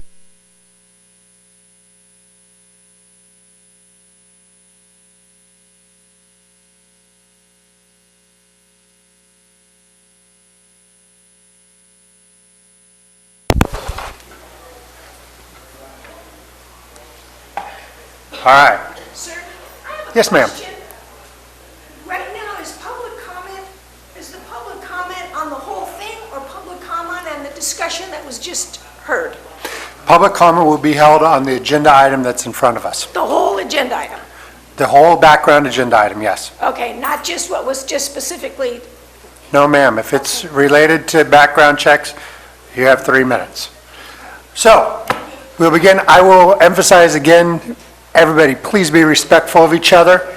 If you would like to speak, we can take up to 5 in the back. It helps me keep track and pace things. I'm going to be a jerk if people start being jerks to other people. Let's not do that. We all know each other. We all know generally where we'll be coming at. And so let's get your input up here. Bill, lead us off. Bill McManus. As a veteran, I was particularly offended by the comments that Supervisor Garamendi made, referring to our brave military personnel as hired killers. Obviously, you don't know too much about it, Because, Bill, I served in please the don't Army as interrupt well. me. This is my microphone. You wait. Will you please give him back 5 seconds? When you serve in the military, you're just as likely, if not more likely, to be a higher target. So your comments were inappropriate, and I want to tell you that. Okay, when we get to the substance of this, of the badge thing, first of all, I didn't see anything in here that explains if there's an expiration date. Are they good for a year, 6 months, whatever? Didn't see any of that. Are they good for life? Another thing that was not covered is, given some of the things that happen in this industry, there's no provision if the sheriff should find someone who doesn't have a badge and they say, well, I lost it, or it was stolen, or my dog ate it, or something like that. What's the procedure for replacing that card? And do the inventory of unused cards have some identifier so that those can't be pushed off and modified and someone can actually sell them because of the cost to get them? The other thing is in 922.10, under M, worker, it goes on to describe all sorts of activities here, manufacturing, distribution, all sorts of activities for marijuana, which don't exist right now. They're not in our code. So I think maybe you should clean this up a little bit and say that, take this group out and just say 1795. If you put it in 1795, it'll be in here. This is almost tacit approval that if you get a card, you might be able to engage in these activities which are not permitted in the county. The other thing I wanted to mention was my supervisor, Maria Calloway, seems more concerned with criminal rights than with the safety of the citizens in this county. And if the sheriff, who is a trained professional, wants to have certain crimes or a record as part of the process, I think we should defer to him. The rest of it is a political agenda. It's a feel-good thing. Feel-good doesn't work when you're protecting people. That's what the sheriff does. And so if he says that one crime is indicative of a certain type of behavior, he has the experience to make that statement. But just to say, it's our job now to make sure that criminals are re-entered into society through a marijuana program, getting a card, that's kind of insane. But anyway, those are my comments. Thank you. Thank you. Mr. McManus, I'd like to apologize for cutting you off. That was inappropriate on my part. Jennifer Stewart, District 2. I also have a problem with the way Ms. Calloway was going against what the sheriff has decided that is criminal activity. And since I live in an area that I am remote, I'm by myself, I depend on the sheriff to answer 911. If there's people out there that he considers dangerous, I want to know. I want that guy to have a badge. I want everybody who comes on the property to know that those people have been checked out. I don't want to worry about my grandkids on their horses at the fence line with some guy with a gun on the other side. You don't understand how deeply we care about our property and our children and everything about the way I enjoy my property. I'm out there in you. I'm going to be out there with these people. If you guys permit this, I'm equally as endangered as anybody on the road with 10 drunk drivers. It's insanity to try to not let the sheriff do what the sheriff thinks he needs to do. I depend on that guy. You all do. I mean, I'm so upset about the thought that the sheriff is presenting a program here to, if marijuana is brought back in, though we have a ban and the peace has finally come back to our county, and now you want to make it where they can grow wherever they want to grow. That's out of step. That's not it. But they're going to have people there. If you don't allow them to go through the background checks as deeply as he wants to go through them, I feel like I am in total jeopardy. And everybody I know that's in the cow business. If you lose a cow across somebody's fence and you take your quad or your horse and you go look for that cow and calf, and you come across some guy with a gun who wants to shoot you because he's protecting some property, that just sends me over the top. This is a rural county. This is what we do here. We have retired people who do not want to think about their neighbors who may be doing something that brings all this calamity to them.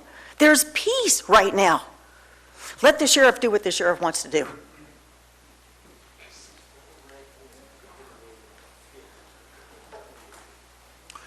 I let the sheriff do what he wants to do.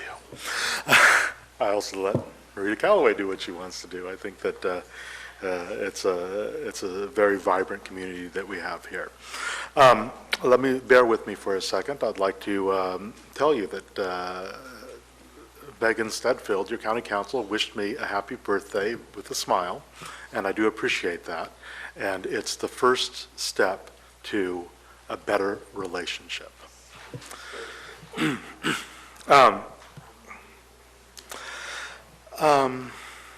Yeah, I was looking at this, and I had conversations with some of the law enforcement regarding it. I do support most everything in there. As you know, my main concern is for the things you overlook.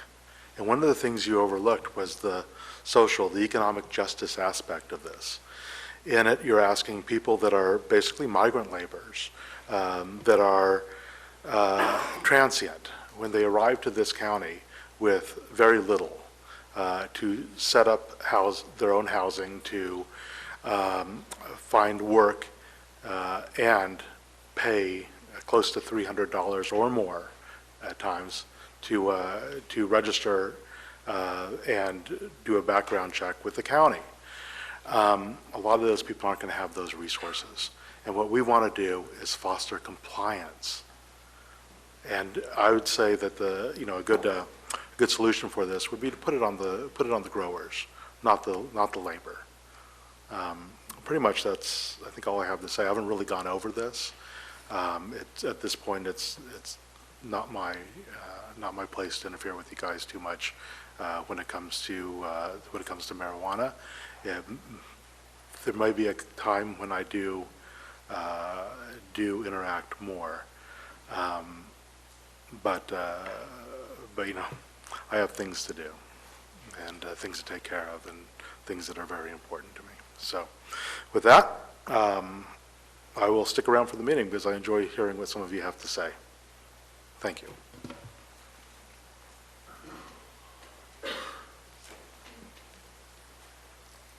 I'd like to begin by thanking the DA and the Sheriff's Department for the presentation today. I'd also like to direct my comment to Garamendi and Callaway, and specifically. You're very concerned about being 18 and working in comparison to 21. But let's go back to reality. And where is my reality? It's with the children. I know that the presentation is always about medicine and helping, but my granddaughter and other children in middle school are vaping. When we started this 5 years ago, we did not have vaping. They couldn't really hide it. Now they can. And again, this is the future. This is not just now. This is the future. What is your legacy going to be on holding this ban? Thank you.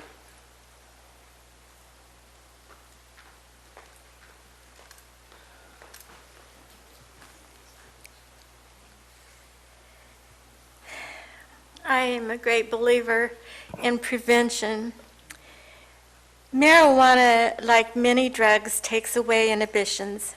That's where you get these mass shootings. Our health system is in shambles because people do not take care of themselves.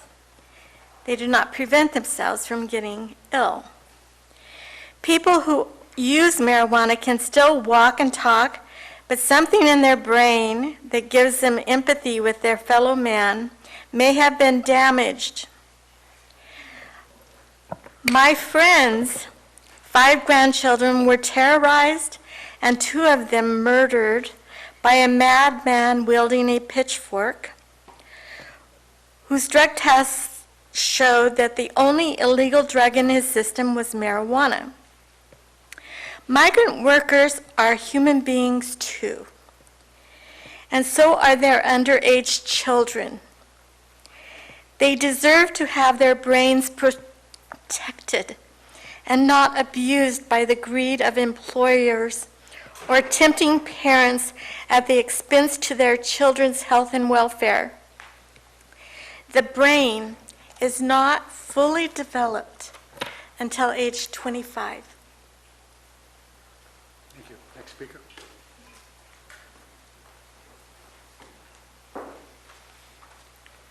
Morning, Mike Falvey, District 2.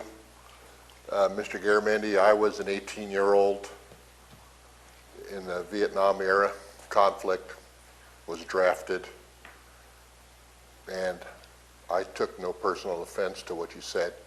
I just consider the source. Speaker. Good morning, Board. Bert Schufelt from Murphy's. Just a few comments about the ordinance about background checks. I like a lot of what I heard the sheriff just come out and say. I thought that addressed a lot of the concerns that I'd had coming into this. You know, as a business owner that had to go through the prior process with the UO, I'm not too afraid of what we have here in front of us to do as owners, but for employees it seemed onerous and maybe unnecessary. I want to protect my business. I don't want to hire someone that we have to worry about. And I have cows next to my garden, so I'm not too worried about I wouldn't worry if I was in the cattle business, but I have a few suggestions that I would still like to add, and one is that, and most of them have already been said, I like the idea of thinking that once we've done our time, we did a crime apparently, and then we've done our time, 5 years has elapsed, that is when the state, and I would like to think people are rehabilitated, and it seems like a reasonable timeline to shorten it down, especially if we're talking about employees. But now I'm confused because I'm wondering, where are we to perform a live scan for our employee, and will there be a list for what we need to look for on that background for our employees? We need to know that, and I would prefer that list was gentler, easy, nicer, and less of a high standard for employees than it is for an owner, because I have a lot of responsibility. I'm indemnifying the county to all the risks they're taking from me if I have a business here, so I'm not that risky, but the employees are just there working for me. And I would also suggest that we take misdemeanors off the table for owners as well as employees. I can see why we'd want to hold owners and operators to a higher standard and would understand how that could stay. But I think for employees, I liked the civil disobedience line, because I know that some of those charges are the kind of charges you end up with for picketing or sitting in. And the fees, I would also suggest that maybe it's nice, that we keep them lower. I don't think that the tiers are necessary, and that if one level can be achieved, and it can all be at a lower cost, and it can probably happen a little quicker. Thank you.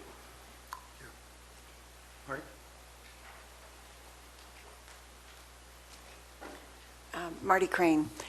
So I keep listening over the years to what everyone has to say, and invariably I hear comments about the children, and as if to say that growers, people don't care about the children. Other people don't care about the children. Can we just agree that we all care about the children? And that a lot of the things that happen where our children maybe brush up against the law, a lot of that is what's out in the community, because parenting takes a village. But it takes parenting. You have to be front and center with your kids. Just like when we had to deal with alcohol many years ago. How do we protect our children from alcohol? Education. We teach our children. We cannot abdicate our responsibility as parents to the schools. We do that too much, I think, or to the sheriff, or to anyone else. We have to be the parent. So please, everybody, just be the parent, Stay engaged with your kids and teach them what they need to know. Alcohol, yes, their brains are not fully developed until they're 24 or 25, but that's a parenting issue. You know, teach them about this. If they have all the good information, they will make good decisions, generally, I think. They want to be wonderful. Every child wants to be successful and be great, but they can't do it unless we teach them. And then there's other things, like how do we teach them about their own bodies, how to protect their own bodies, you know, their private space, their personal space. It's through parental education. So please, I don't want to hear anybody insinuating that I don't care about the kids. Thank you. Al?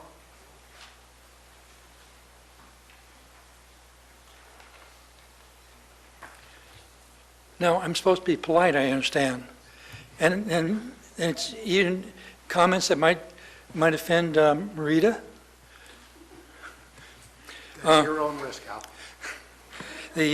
The first question that the taxpayers probably want to know, is there a need for this? Okay, we've gone through an ordinance before, and I understand the ordinance was pretty successful. There was little or no crime, and there was no violations of nature or the environment. Okay, during that process, we probably learned something. Did we need to have badges for all the people that worked during that time? Probably the answer is no. Okay. Do people that go to jail for a crime and then they get out of jail, they're supposed to be rehabbed, do those people have less rights than other people do to life, liberty, and property? We're suggesting here that they do not have those rights. If we do pass this, we should have a 5-year sunset. What a sunset clause means is that it'll expire in 5 years unless there's a need to continue it. If during the 5 years we find that we really didn't need it, a lot of expense, a lot of problems with it, then the 5-year sunset clause would be a blessing.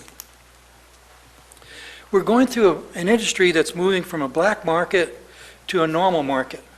A normal market requires the responsibility for the business owner and to screen his employees, not just for crimes they might commit, but for showing up on time, honesty, ability to follow instructions. There's so many things that an employer needs to screen the employees for. It just doesn't, it rings hollow if we're talking about just screening for a background, a crime background. Are we creating an invitation for corruption due to arbitrary decisions? If I'm a badge holder, am I kind of suppressed in what I want to say because there's a possibility I could lose that badge? The sheriff had some good ideas about shifting responsibility from the background checks to the business owner. That really is a good idea. So, the most important thing, 5-year sunset. Thank you. Ms. Montgomery? Alice Montgomery, District 3.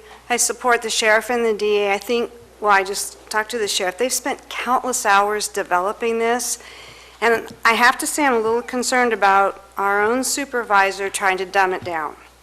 I don't think that's appropriate. I think you hire professionals to do a really good job. They're, in the ranks, they're doing this stuff, and I think it's very important to support them. And I think that would represent our district in a more effective way. I also believe that the background checks are very, very important. I personally have done a lot of walking around in these different areas, and have I come upon armed people? I have. So it's not a lot of fun, and I think this would be a very beneficial thing. I do support the ban because I think that it environmentally, financially, we've taken a bath. So That's all I have to say. Thank you very much.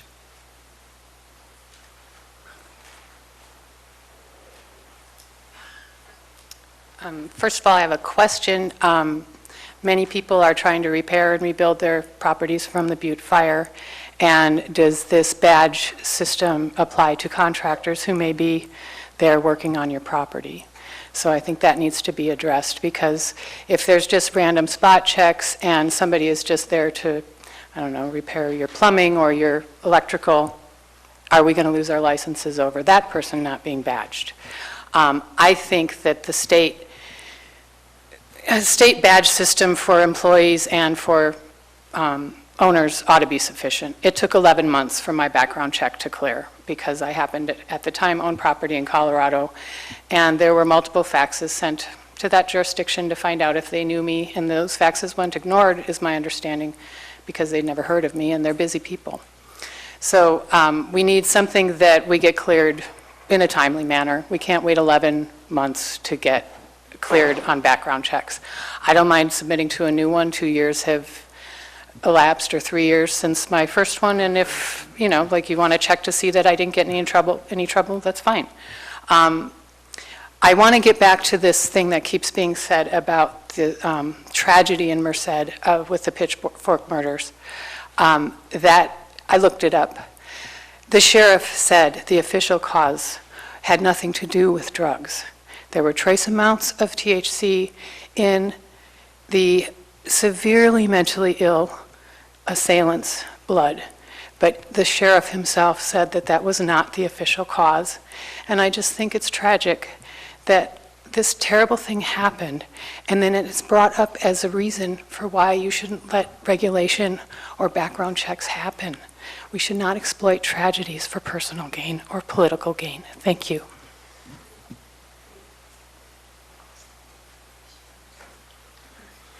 Hello again. I really don't see much of a problem with this background check, except for one small point on page 3. Under the local background check program, it says that, and I just want to point out that the sheriff did previously state that judgments would be based upon previous convictions. It actually says here in the ordinance that they're allowed to consider alleged criminal conduct. And I think this is still America. And it depends, like the sheriff said, on convictions. I don't see how someone having alleged that you did something constitutes a reason to take someone's business away. I don't think it's constitutionally legal, but that's to be determined, so maybe that can be discussed. And Dennis, I'd like to thank you. I think that was a great idea that you came up with, that there should be visitor badges, because we are talking about creating a farm that is able to sell its own product. The Kathy Galino, as the Economic Development Director, says that she wants to bring manufacturing to the county. She also wants to promote agritourism. And in order to promote agritourism on our farms, we are going to need to have visitor passes. So I think that would be a positive thing to consider, and to promote the economic benefit to this county that we all know and have proven already that it has benefited the county, as there's 26 extra hires still since the UO. And one more clarification is that anyone with a license from the state is not allowed to own a firearm. So therefore, if someone's cattle goes on to my property, all I can do is help them get that cattle back onto their property. I'm not allowed to own a firearm. It's my constitutional right again, but, you know, I guess we're allowed to be treated differently. I really appreciate your consideration. Thank you.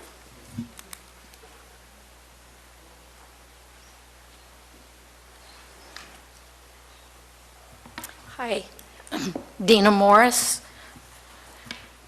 I'd like to start out by saying how wonderful my neighborhood has been for the last couple of years since we've had the ban Prior to that, my life was hell. None of my family would come and visit.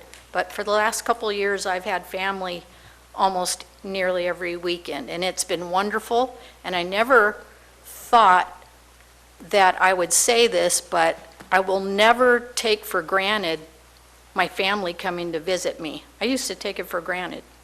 I'll never do that again.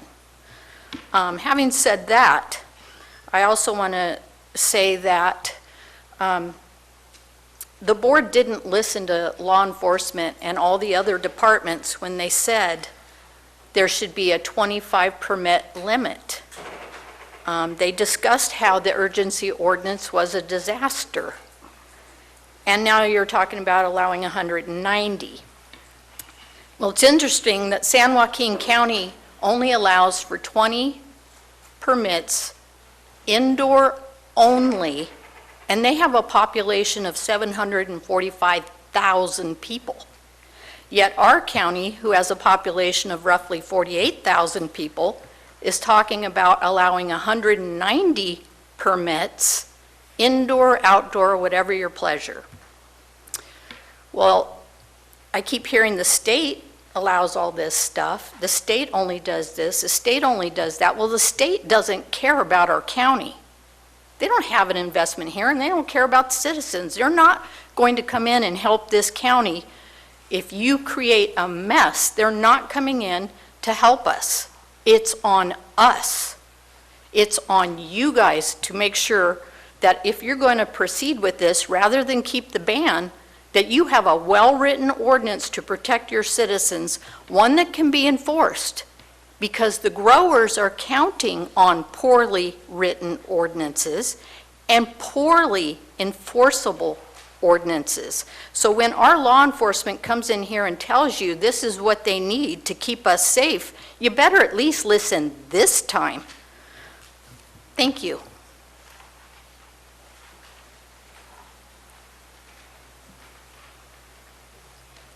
Susan Morse, District 4.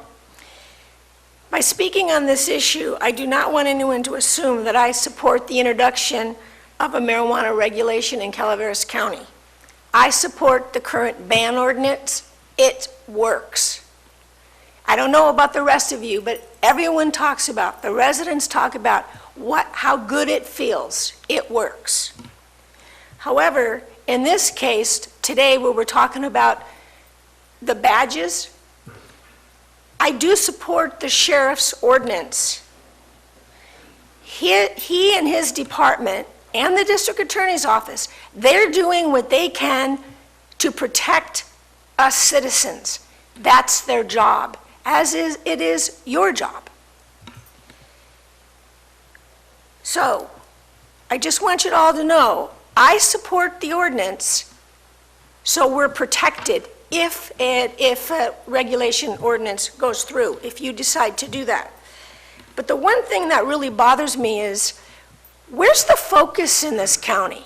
We're focusing on a small group of people. It keeps changing, say 190.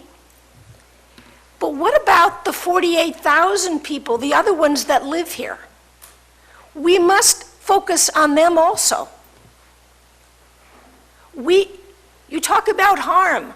Marita, you've mentioned that you just want to do what's right for those people that were harmed. Well, what about the rest of us that have been harmed? There's no peace anymore here.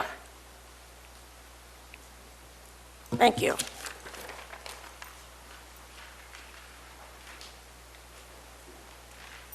Good morning, Board. Justin Buller.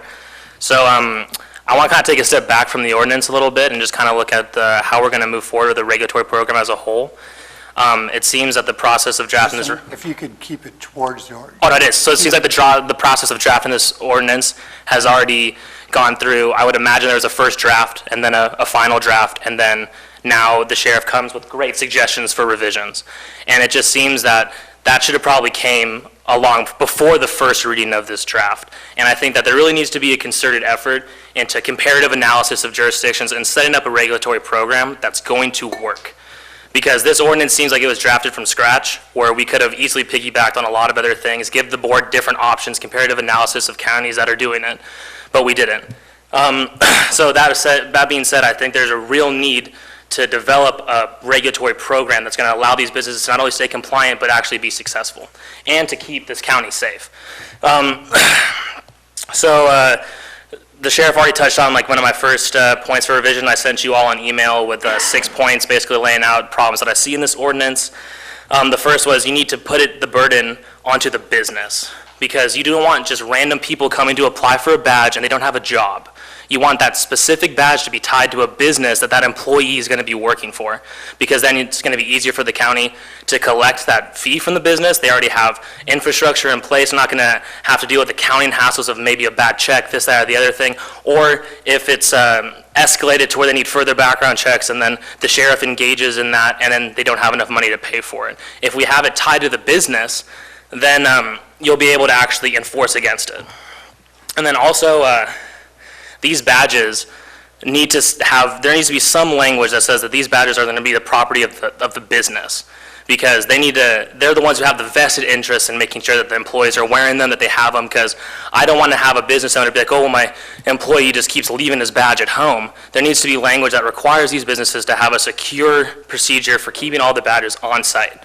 Additionally, there's nothing in the regulations that say that these people have to wear their badges when they're transporting or they're doing other things within the county. It only talks about the premises, but we know that you're allowing self-distribution, not distribution yet, which I hope you will.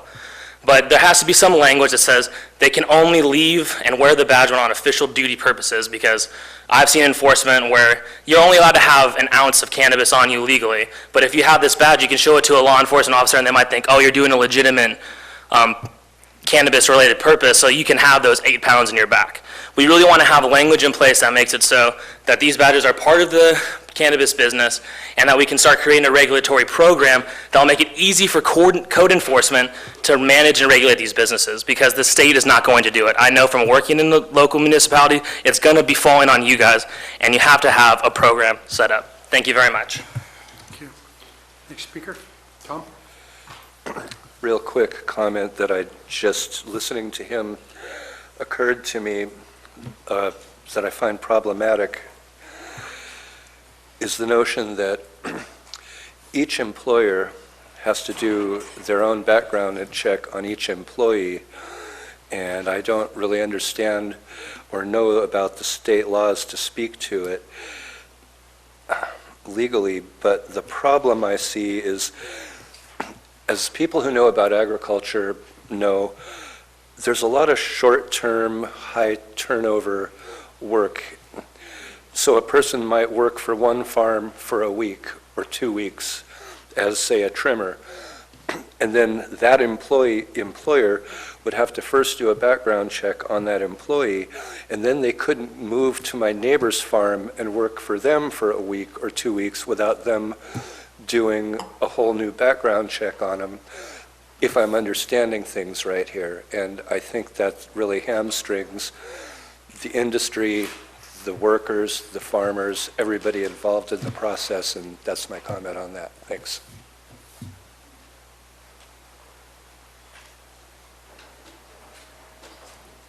Good morning. My name's Marie Wright. I live in District 2, and I have a business in District 1 in this county. It is my opinion that there's no need for further background checks in addition to what the state requirements are. Businessmen generally don't hire shady people to work because they don't want work-related problems.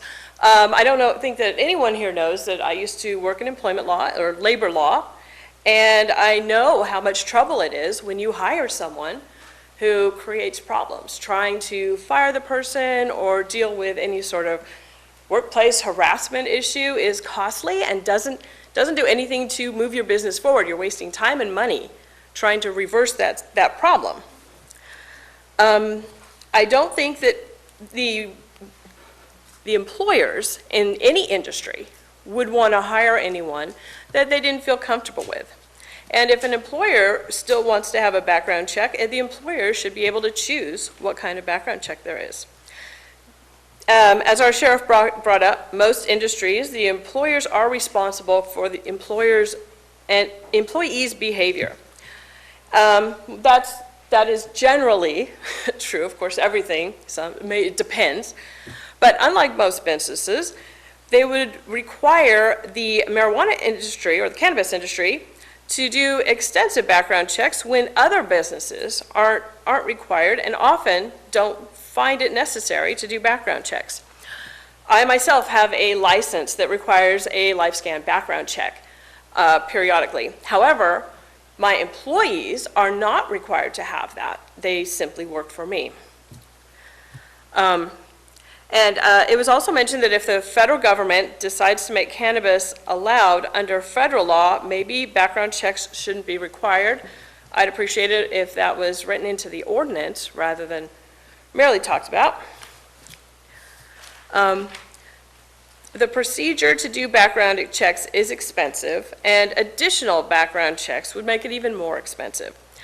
I understand that added expenses such as licenses are required in many businesses. However, my husband has a dental lab. He makes teeth. And we would love it if you needed to have education and licenses because he has the education and would easily be able to have the appropriate licenses.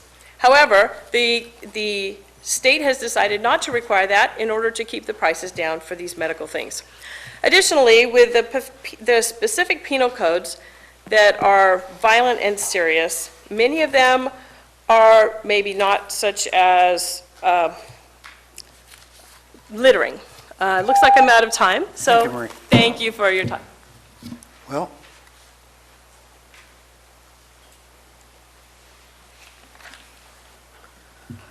Will Moore from Rancho Calaveras.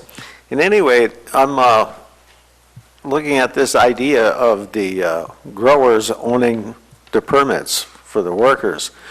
You know, I'm thinking about a beautician, a licensed beautician who works in a shop where the shop owns her license, and she's pretty much a prisoner there, can't go get another job because she doesn't have a license. I don't think it's a very good idea to require these workers to have licenses, be licensed, and then issue that license to the owner of the business, rather than to the person you're requiring have a license. Anyhow, thank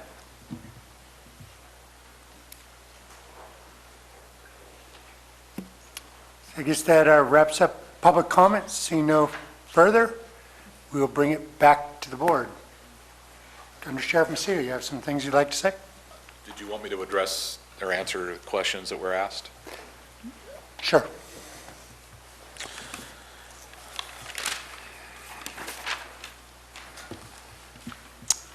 There was a question about expiration dates and how long the cannabis background badge would last.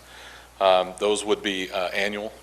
They would be reviewed annually and required to be updated annually. Several other similar permitting types exist already in the county that are also reviewed annually. Is that written anywhere in the ordinance as is? Not at this time. Not but this the time, question no? was asked. Oh, okay. So you're suggesting that they be out annually? The sheriff and I discussed it at the back of the room, and you already have permits in the county that are reviewed annually, such as a vacation home rental permit, certain conditional use, and administrative use permits. So yes, that would be our recommendation.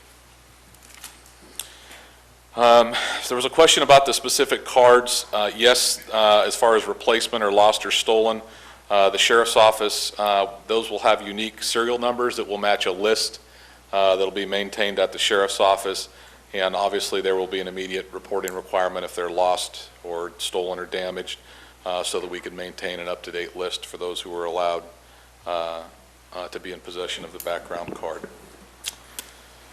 Under Sheriff, question. Yes. So in regards to that list, if someone, who's actually the property holder of that card? In other words, it would always be the county's property? Yeah, I was going to address that towards the end because that question came up, but yes. All right. The comment regarding 10 years versus 5, that's certainly up to the board, but we would be opposed to reducing that recommendation down to 5 years. List of disqualifying crimes, there was a question relating to that. As far as clarity, obviously we would want to make that unequivocally clear. That would be made clear not only to the person holding the badge and the employer, but also the administrative hearing officer that would be hearing these appeals. The request to take misdemeanors off the list, that would be no. There's several environmental crimes that are misdemeanors, providing false information, dishonesty. There are lots of wobblers, which are crimes that are either misdemeanors or felonies. So we would be vehemently opposed to eliminating misdemeanors off the list. There was a question relating to the tiers, a request made about eliminating all the tiers and going with a single tier after discussions with County Council as it relates to the time study that was done regarding the background. We thought it was more fair to the applicant that they be charged consistent with the time it took for their review as opposed to charging a flat fee. When it relates to badges, and I think I'll touch on this in the end, but there's a certain amount of transient crime that's been associated with cultivation of marijuana, and the emphasis for having the badge is we want to know who is at the cultivation sites. There's a variety of reasons, but to touch on two, I think, very important ones. When we arrive at a criminal investigation on a cultivation site and we only know the person by a nickname or a first name, it lessens the odds of solvability on the crime significantly. It also increases the cost of the investigation of that crime because we spend a lot of time trying to identify who the perpetrator was, or even in some cases witnesses or victims. So the quicker we can identify those people, and that's one of the big purposes of the ID badge, the quicker we can resolve the case and identify those who are involved. There was I think a comment made about a sunset, and that's a sunset on the entire ordinance. That's the purview and the decision of the board. As it relates to the sheriff having final decisions or being the single arbiter of the facts, that's not accurate. Obviously, there's an administrative hearing officer. I can tell you I did several of these appeal hearings before the Planning Commission. And ultimately those decisions, and during those hearings you get very pointed questions about what's substantially related to the crime, about the behavior surrounding the crime, and I think that's a reason for due process. While the system is not perfect, it is not entirely up to the sheriff. There is certainly an appeal process. Badging, there's a question about badging contractors. Would a plumber, the sheriff's office has no desire to charge a plumber who's obviously not cultivating marijuana or working in a working in a marijuana site. We obviously would have to put a case together in order to charge somebody for cultivating in a site or working in a site without a badge. There would have to be evidence and facts relating to such. So it is not the sheriff's office desire, nor would it be efficient for us to run around citing general contractors, plumbers, people who are not obviously cultivating the site. There was a person who commented that it took 11 months to get their background completed. I would really appreciate it if she would reach out to the sheriff's office so I can actually confirm that it took 11 months and find out why. There was a concern about convictions only. Convictions only has been an issue. Lying on an application should be cause for dismissal, omission of facts. We had a lot of games played. We had a lot of intentional omission of facts, a lot of intentional lying during the previous urgency ordinance. While I understand the concern and desire to have disqualifications based upon convictions only, most people know just as well as I do, if you lie on a document, if you lie on an application process, regardless of what it is, remove it from marijuana for the moment, you're going to get disqualified. Visitor badges, that's something we probably should discuss internally. Again, we have no interest in charging visitors. That's something that we should probably address on how to deal with that in the ordinance. Have the badge tied to a business. While we did discuss that during our meetings, the one concern, if you tie a badge to a business, how does that person go work at other cultivation sites? So one of the things we discussed was including that question on our background on how many sites do you intend to work at, so that we know who's working at a single site as opposed to perhaps a trimming company or somebody who wanted to work at multiple sites. I mentioned this earlier, but unequivocally, the badges will be the property of the county, not the employee, or excuse me, the employer or the permit holder. Those will be county property.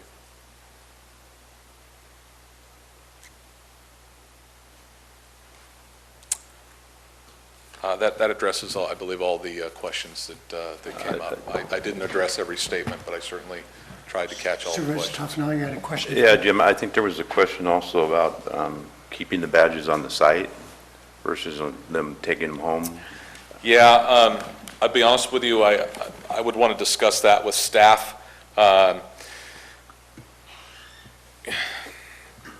don't think that's, in the big scheme of things, I don't think that's a huge issue. What we're interested in is making sure that the right people are out on the site working and that they've been backgrounded and that we can identify them and that the employer or the potential victim or witness to a crime knows who that person is. This is a lot more about safety than it is about semantics.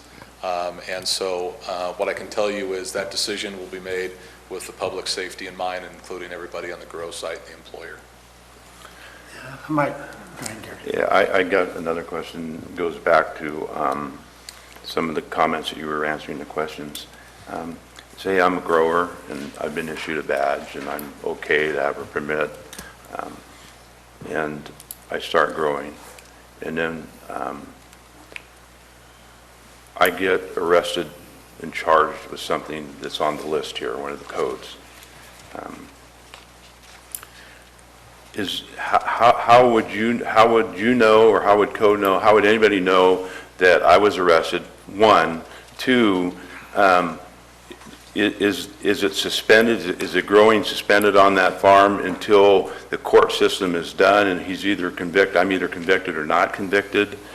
What's the process that you envision happening there if that does happen for some reason? I think those are both good questions, and I'm going to answer them separately. I'm going to answer the first one first. There are two mechanisms, or two ways to determine whether somebody has been arrested who is a badge holder.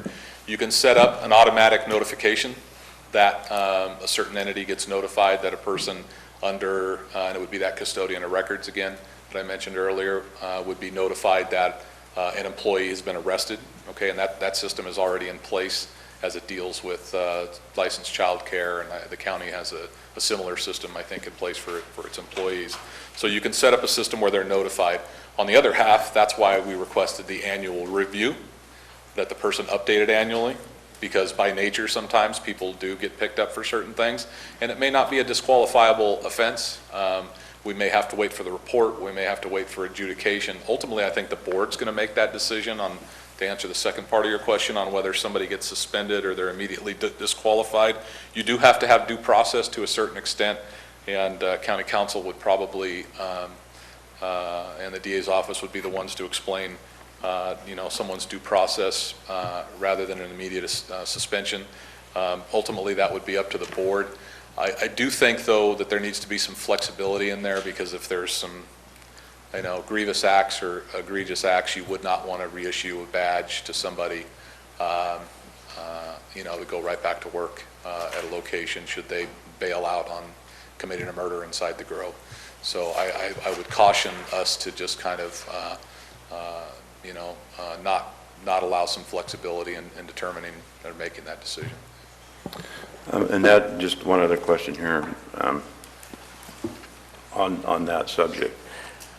If I'm the owner of the property or the owner of the grow, whether I'm renting it or I own the property or whatever, and I have the badge, but I live in Colorado, and you want to go annually, and say I commit a crime, say I was in Colorado, it was my birthday, I went out drinking with people, and I drove home, got arrested drunk, I ran over somebody or whatever, it was an accident.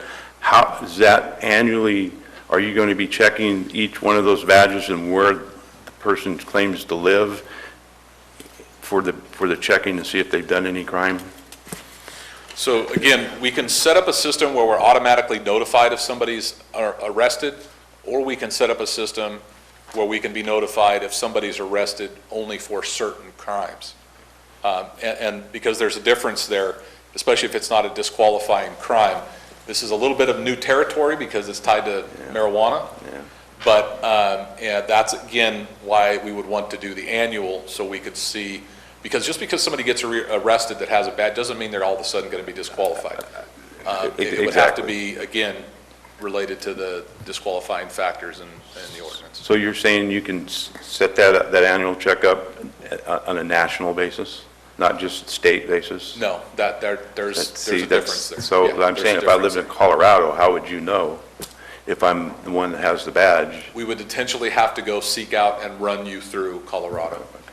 I just want to clarify that the ordinance as written requires conviction as so it would have to be a subsequent conviction as written.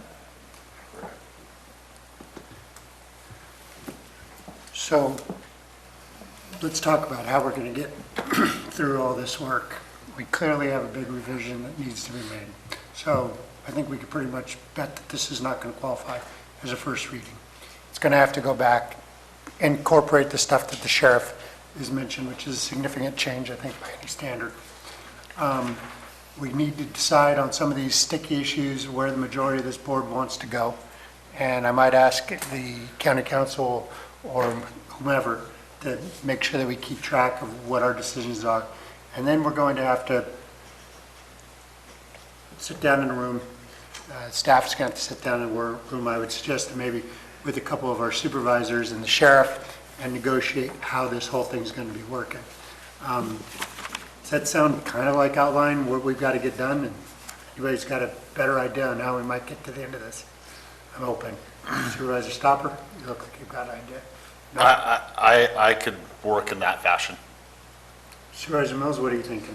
You're pretty good on process. I will, thank you. I wanted to throw something else out. Sure. And that is regarding the custody of the badge. If we place that custody with the employer, that means that that employee isn't going to go anywhere but right there.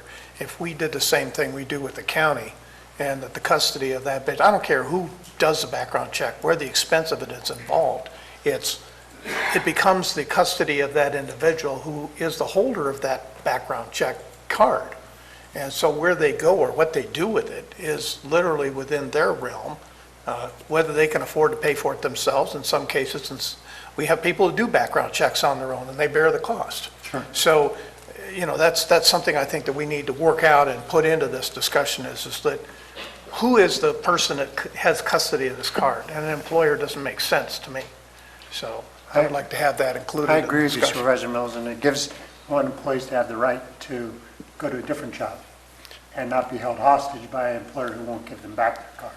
Well, considering my process background, I would be more than willing to, and my stand on this issue, more than willing to be a participant in how we play this out. Thank you.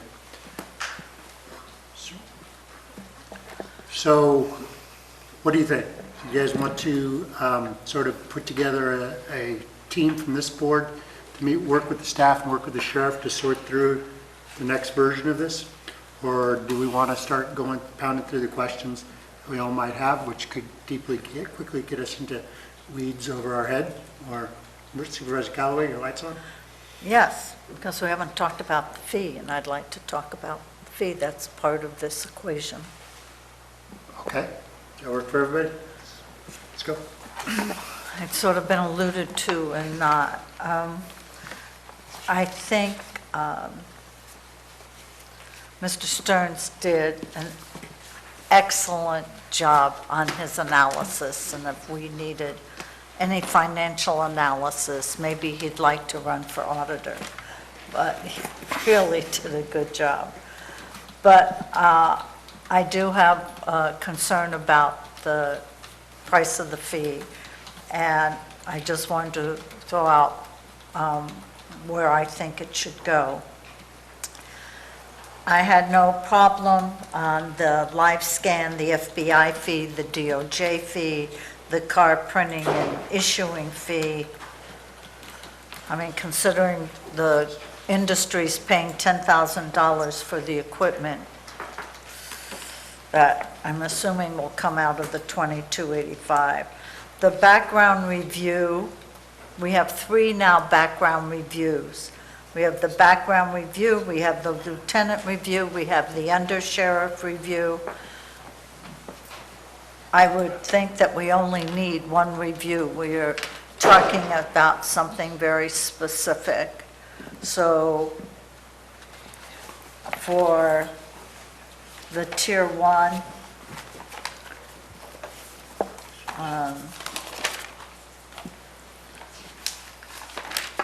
Supervisor Carroll? I came up with $146.98.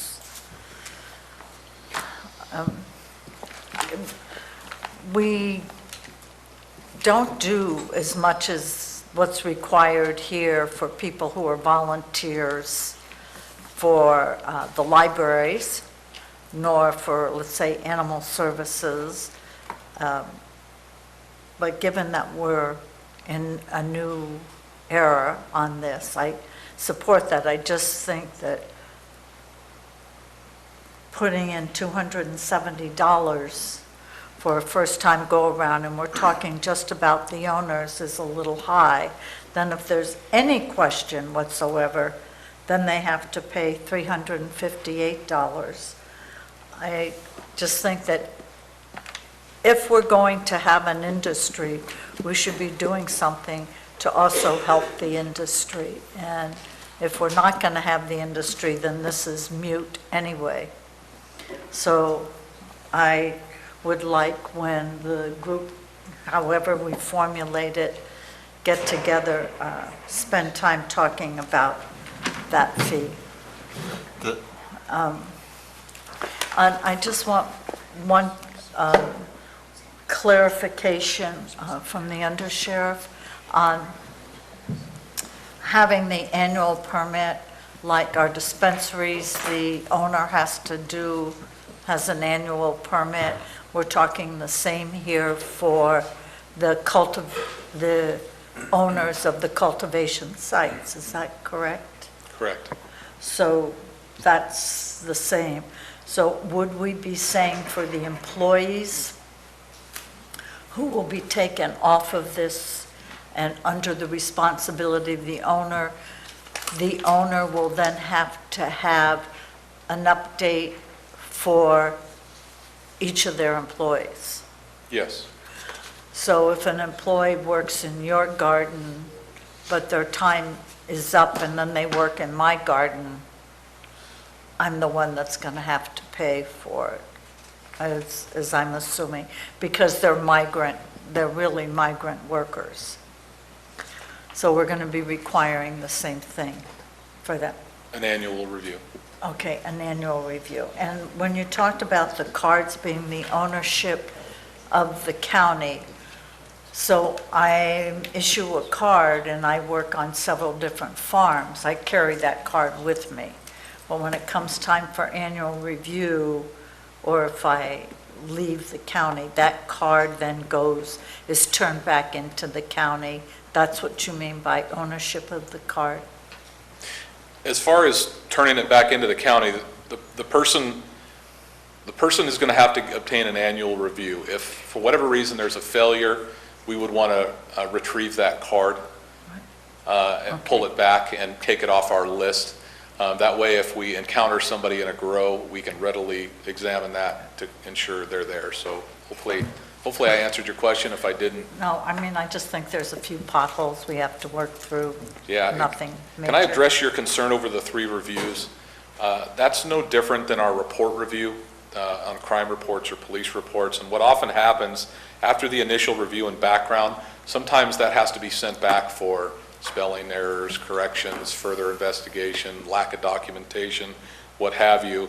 And on the last review, which is the undersheriff review, which I did as a captain, and we would like eventually that to get back to that level, the person who attends the hearings will often request additional information in preparation for the hearings as well. So it's a manner and level of expertise and experience, and it's a quality control issue as well to make sure we're approving that to go to that level of appeal.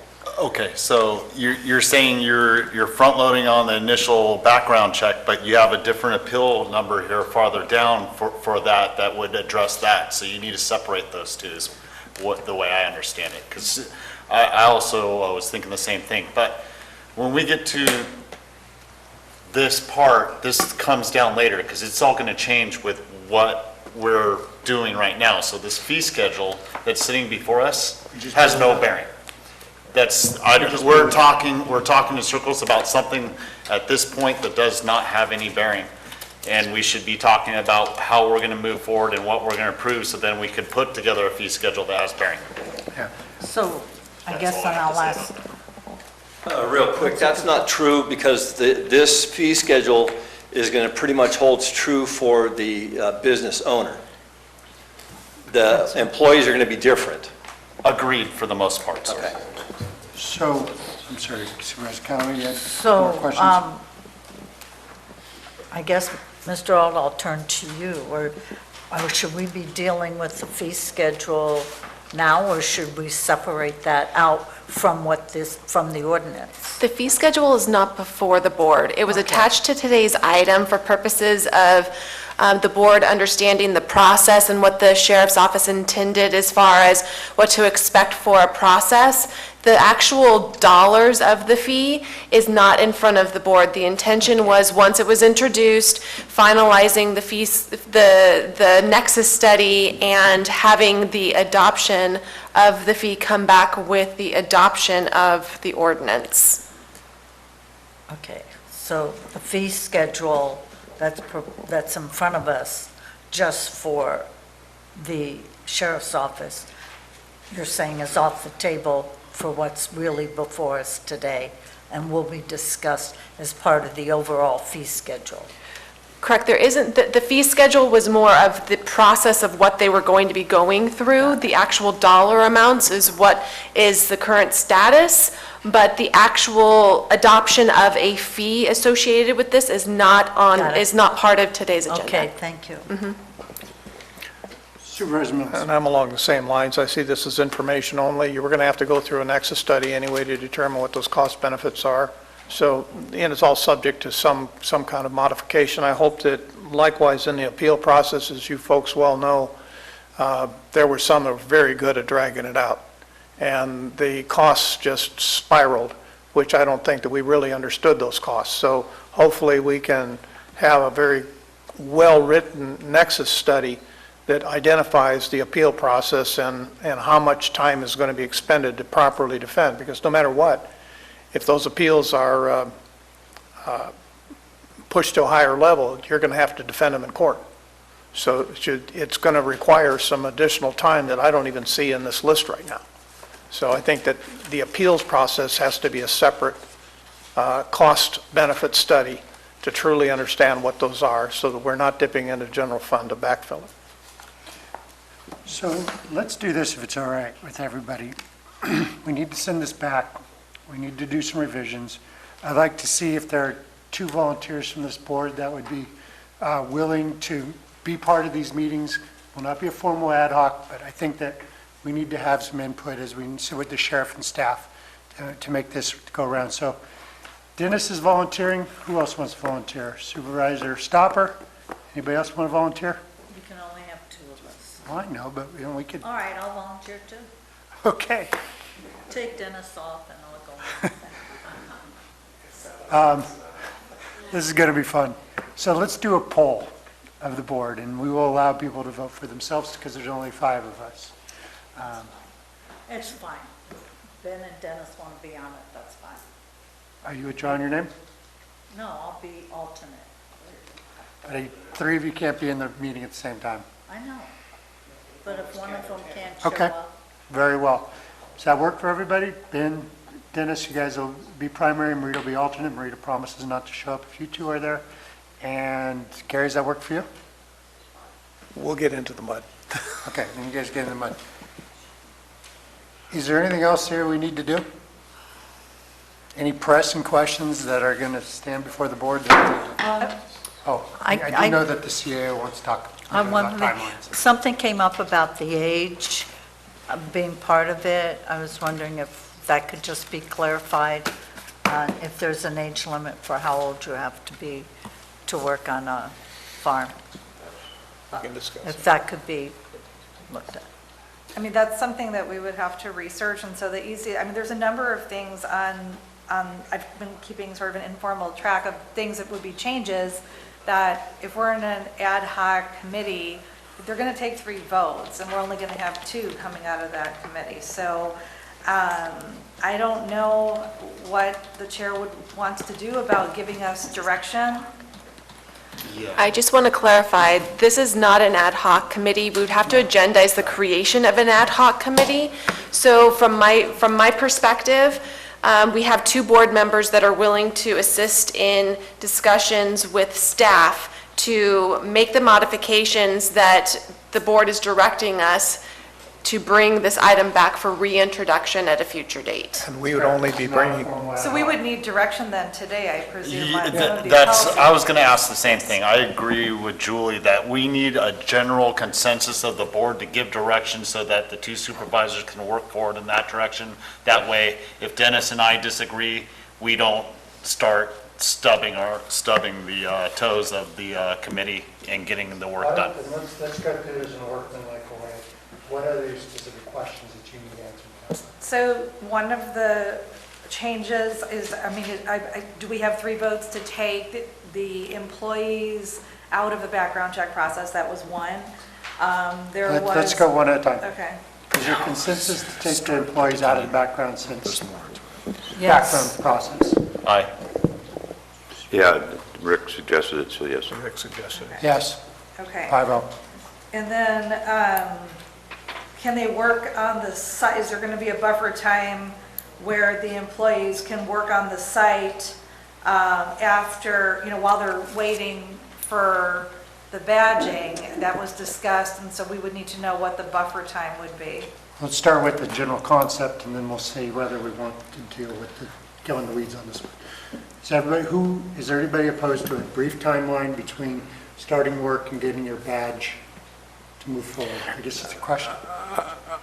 I'm okay with it, but I think it needs to be discussed and how it's going to be dealt with and brought back to us, because during that process, they may be not disclosing their full background, and that's what the background check is for. If they have a criminal activity on it, they may be disqualified. So I think it needs to be discussed and brought back to us. So I'm in favor of that. Conceptually, yeah. I was going to say the same thing as Mr. Kaufman. Yeah, or we got the conception that we're open to that type thing, how we do the details. Work with the sheriff to see We'll what work with works the for sheriff him and bring also back at the same time. recommendations to the board as to how that would work, and then the board can discuss it as a full body. Sheriff? You got to remember that it's going to fall back upon the employer to make sure that their people are cleared. If it comes back to where they're not cleared and they've told us, hey, go ahead and give Rick DiBasilio his badge, and then it ends up he's not clear, it's going to fall back to them being potentially losing their permit through the county. Okay. When it comes to the employee side of it. The employer side of it's different. We're doing the backgrounds on that. Correct. Okay. Julie, what else do you have? Visitor badges? Visitor badges, good idea, bad idea? Well, I know even at Livermore Lab, there were visitor badges. So it's just a matter of how do we incorporate that into the discussion, who controls it? I think we heard from the sheriff that he has no interest in doing plumbers or other people, so you would incur a visitor's badge for them also. I think this is putting on another layer of bureaucracy and cost to the county that we don't need. I agree. Well, the employer could do it. Just issue a badge. Yeah, I would be open to it mostly in terms of, if I went to go visit a farm, would I need a badge? Yes. Well, or the whole agritourism thing, I don't want to add more bureaucracy, but I also don't want someone to get cited for having a supervisor walk across their farm. Sure, the point is that they wouldn't have to have a background check as a visitor. It would be something that the employer would issue to that individual while they're on the premises and take back when they leave the premises, and then they're responsible for that individual and the identity of the individual. That's not hard to do. I've been through this with federal. Okay, so you're going to have somebody come work on your well, You give them a badge. You vouch for them. and you're not there. I mean, Why do we need it? The people who need to have a badge are going to have a badge. And if for some reason, code enforcement or public safety show up and they're just going to say, what are you doing here? Oh, I'm fixing the well. Oh, I'm the plumber. You know, I'm Jack Garamendi. I just. Fixing a well? I don't see, I don't gotta see see. this. That doesn't help you at all, does it? I don't see, you know, we're not talking about a tour where everybody, well, maybe we are. We are too. I don't think, I mean, I've gone on tours with county council. I might suggest from a policy perspective, if it's a policy question, are visitors going to be required to be backgrounded? If not, they're not in 9.22, that should be addressed in the other ordinance, not necessarily in this. I don't see them as being backgrounded. No, so this is not. No, you don't do background checks on a visitor. So Fred, my you can't point come is, the till like, discussion is more for the regulatory ordinance and what the employer responsibility would be as opposed to in this ordinance. That would be my suggestion. there's many companies and many industries that you go there and they give you a visitor's badge and you walk around and give it back. There's others that don't. It's just up to the employer and how they want to handle it. I think we'll leave it at that. I agree with him. Leave it up to the employer. And other than that, I was thinking protecting the employer, but I think you're right. We're talking about up to him. employees, not visitors. Ms. Moss-Lewis, what else you got for So us? that's no, we're not doing visitor badges. That's going to come, if we're going to do visiting, that's going to come under the regular ordinance. The sheriff wanted an annual review, so I don't know if you want that and what that would entail and what kind of fee that would entail. Do we want to discuss an annual review and then what it's going to entail? I'm in favor of an annual review. I think we need to have the discussion before we What it actually means? make the decision. I somewhat agree with it because that's kind of the catch-all for the guy that breaks the law this year. But is that including employees or is that just the employers? And where do we go from there? Yeah. All of the above. Teachers have to have an annual certificate to continue working. There are a lot of industries out there that... It's every 3 years for teachers. No, it's not. My wife is a teacher, and she's a substitute teacher, and every year she has to go and get her certificate again. That certificate's different than the background check that they have to do. We're not talking about background checks, we're We talking are. about certificates. I thought we were talking about an annual Sorry. review. It's not redoing the background check, it's an annual review. So they should have a review, and it's not going through it's not requiring the business owner to do another background check on it. What are we reviewing? What are we reviewing? You're looking to see if they've had any new offenses. That falls back on That calls for another background check, correct? Well, yeah, I guess it does. Okay. I'm not trying to be argumentative No, I with you, know. sir. I I'm know. just trying to find exactly where we're going with this. So annual review would entail another background check, correct? It would through the business owner, yes. So Okay. yes, it would. Will we include the employees going through such a rigorous task?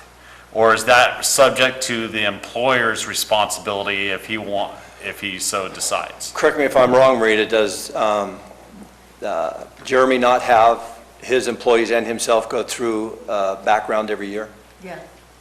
Okay, so it should be everybody. Okay, understood. That's... And for employees, that will be, the employer will be responsible for that, Yes. correct? Yes. Okay. Does that seem, everybody, Ben, where are you at on this?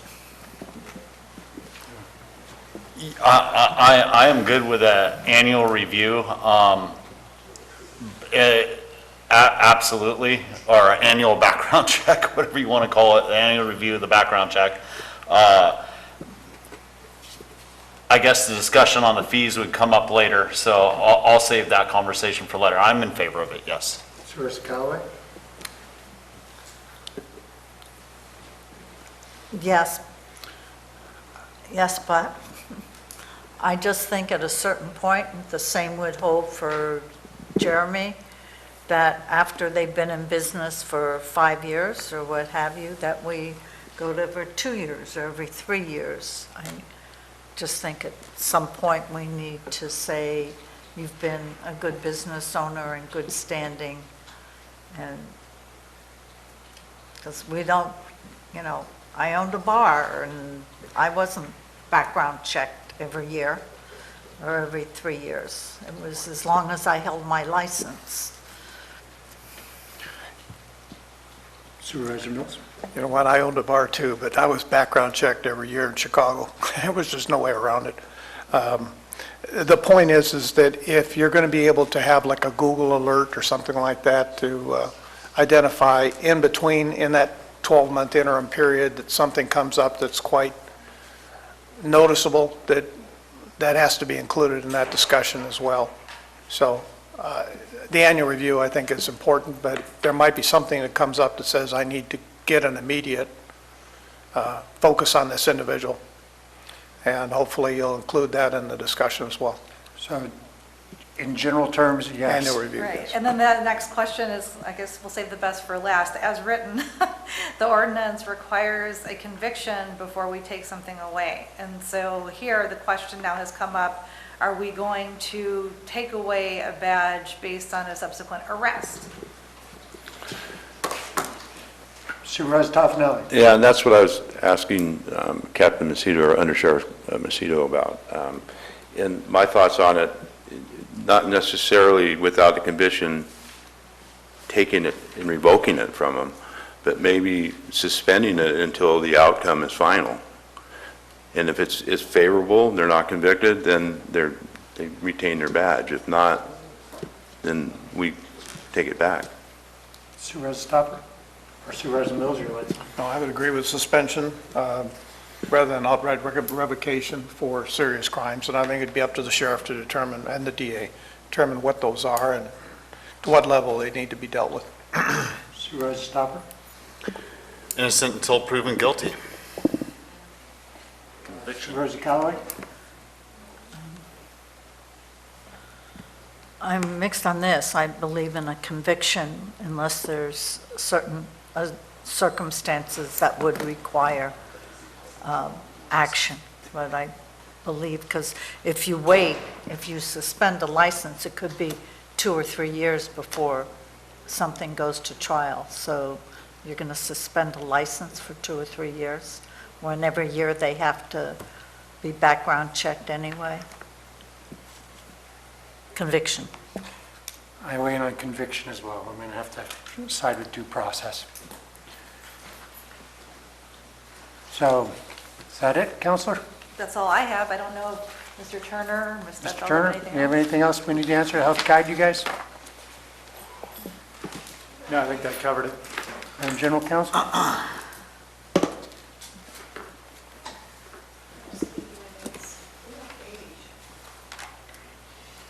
We already discussed that. We're going to find out from the state. Okay, so seeing nothing else. Yes, sir. I think we need to go over the disqualifying factors. That's something that came up earlier. And I mean, this is where I come from. A majority of what the sheriff put for his reasoning put before us, I agree with, but some of these are all-inclusive that may include, especially when it comes to civil disobedience, like we discussed earlier. And I have a couple suggestions that if the board is willing, that we work when we craft it to specify things more. Like I pulled a lot of other counties' criminal background checks for the same situation. And just like Health and Safety Code 11350, this one says in Santa Barbara, all controlled substances with the exception of marijuana-related offenses, for that very reason, because it's being decriminalized within the state of California. So that this specifies it specifically so that, it's not subject to interpretation later on if we are unfortunate enough to have somebody less trustworthy in the position of the sheriff than we have now. Well, I certainly hope that's why we just assigned you to this meeting. That's classic. Okay, so maybe discuss that. I'm going to the meeting part. Yeah, because I'm going through these codes is, Right, I'm not qualified to really okay. read them. Um, But I mean, well, we could, just go ahead and let's have. a Well, call you on just, that. you know, part of the discussion, broad, I don't want to get into specifics on how we're going to do it. I was just giving a quick example so that we could have the discussion, because we need to the board needs to give us direction on whether we want to have those or not. You know, because there's some that are required by the state, and most of the ones, the DA and the sheriff brought forward, I get, you know, like gang affiliations and everything else like that concerns me and is definitely beneficial to the community as a whole. But there's other couple that are just questionary, and so I want specific direction for the board so that we can start working and progressing in a good direction. And when we get into those questionable ones, then the sheriff probably will be needing to defend why that particular one is valuable enough to hang on to. So it's going to have to be a back and forth discussion, and we should be able to include that in our recommendations. Yeah, Ben, do you think you could shape that into some sort of polling question? Well, we just go through each one and we poll, and then we have a short discussion on it, and that's what I would say. There's 12 of them. Can I, just because that could. That could take all day. That, to me, is why we have, Us too. that's why. All right, so you're gonna, We'll waste our time in the rooms. right, well, me and Dennis will butt our heads through it. Okay. All right, very well. Well, then if there's nothing else, I will adjourn What's this that, meeting. Gary? No.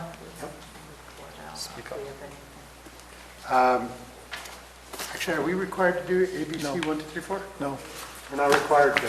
not in the hearing. So unless there's something else somebody wants to say, I'm going to adjourn this meeting. Adjourn the meeting. We stand adjourned. Thank you.